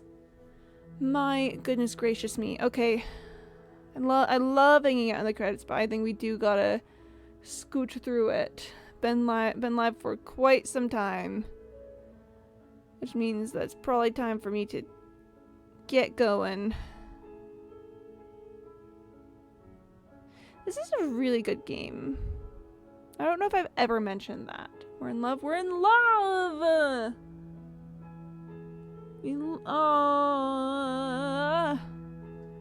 The Oblivion ending still awaits. I know, I'm so scared. I'm so scared. but it's fine. We're gonna be okay. It's gonna be fine. All right. Want to see you doing it sometime? I will. I'll do it sometime. I mean, I'm finishing the gallery, so I'm gonna have to do it eventually. But for now, that is where we're going to end the stream. Thank you everyone so much for coming. I hope you had a good time. I hope you enjoyed yourselves. I will actually be back next week. I'm getting on an airplane tomorrow. I'm going to visit some family elsewhere in the country. I will be sending postcards on Discord. I think probably, though, the most likely day they'll be back, oh gosh, is probably the 26th. Because I get back on the 24th, but then I've got things happening on the 25th. Good Christmas celebrator, L for me, in case I'm busy. Happy holidays, everyone. Yeah, happy holidays, everyone. I did just realize that this is almost certainly my last stream before the holiday season. At least for Christmas and celebrators ends out here. Cause yeah, I'm just gonna simply be gone. So probably the 26th is the next day I'll be back, and I'll be putting something up about that on Discord. True happy solstice, you guys. Happy solstice. That's what Saturday. Happy solstice. Hey, oh hey narrator. Before you go, yeah, the sad music in the background. I know. I have something to ask. Yeah. Yeah, what you got? What you got for me? Goodness, it's gonna be a whole week. Saturday yet? Yeah, nice. The solstice season. Can you read my introduction? Oh, I don't think I ever got your introduction. Do you want to send it to me? Yeah, I just made a new one. Yeah. All right, I'm grabbing a little drink of water while I wait. Can I do it? Yeah. Okay. 8. Terrors, can't believe it's gonna be a week. That's such a long time. Okay. Greetings and salutations, esteemed ladies and gentlemen. I stand before you as a narrator, an unrivaled virtuoso in the illustrious art of storytelling, endowed with profound mastery of the subtleties and intricacies that constitute the very essence of existence. My melodious echoes reverberate through the boundless expanse of the cosmos, intricately weaving a rich tapestry of tales that encapsulate the myriad experiences of our shared human journey. From the grandiose to the mundane, my narrative threads illuminate the profound beauty and complexity of life itself, revealing the hidden depths of our collective consciousness. As I traverse the annals of history and the fabric of contemporary life, I offer you insights and reflections that transcend time and space. Thus, if you desire, you may address me as the esteemed narrator, or even the grandiloquent bard. I welcome your presence as we embark together on this enchanting odyssey of words and wonder. Bless. I think it's lovely. I really like what you've done there. I would recommend, if you're popping in with new streamers, asking if you can give the introduction before sending it, because that might freak some people out to get just a wall of text. Like, I don't mind text walls, but some people might, of course. Okay. But I like that quite a bit. I think you've gotten some lovely storytelling within those paragraphs. So yes, you get a big thumbs up from me, the Quimby stamp of approval. Alright, gamers, that's, I know they would just ban me, without reading, yeah, bless. Never to be gone, you attempted murder on the most beautiful thing that ever was and ever will be. Oh, you attempted murder, sorry. Okay, well, I'm gonna let them, do that. Gee, best voice, yeah. Whoa, I'm gonna end things here. Thank you everyone so much for coming to the stream. Go have fun with the rest of your day. Find something cool to do or another cool stream to watch or something. Everyone take care of yourselves. Drink water, get a snack, get some sleep, take your meds and all that. Love you guys lots. Really appreciate you being here. And I'll see you next time. In like a week, that's crazy. God, the world's like the princess me. Oh my gosh. Good luck you guys. Bye. Have a good holiday season. Bye.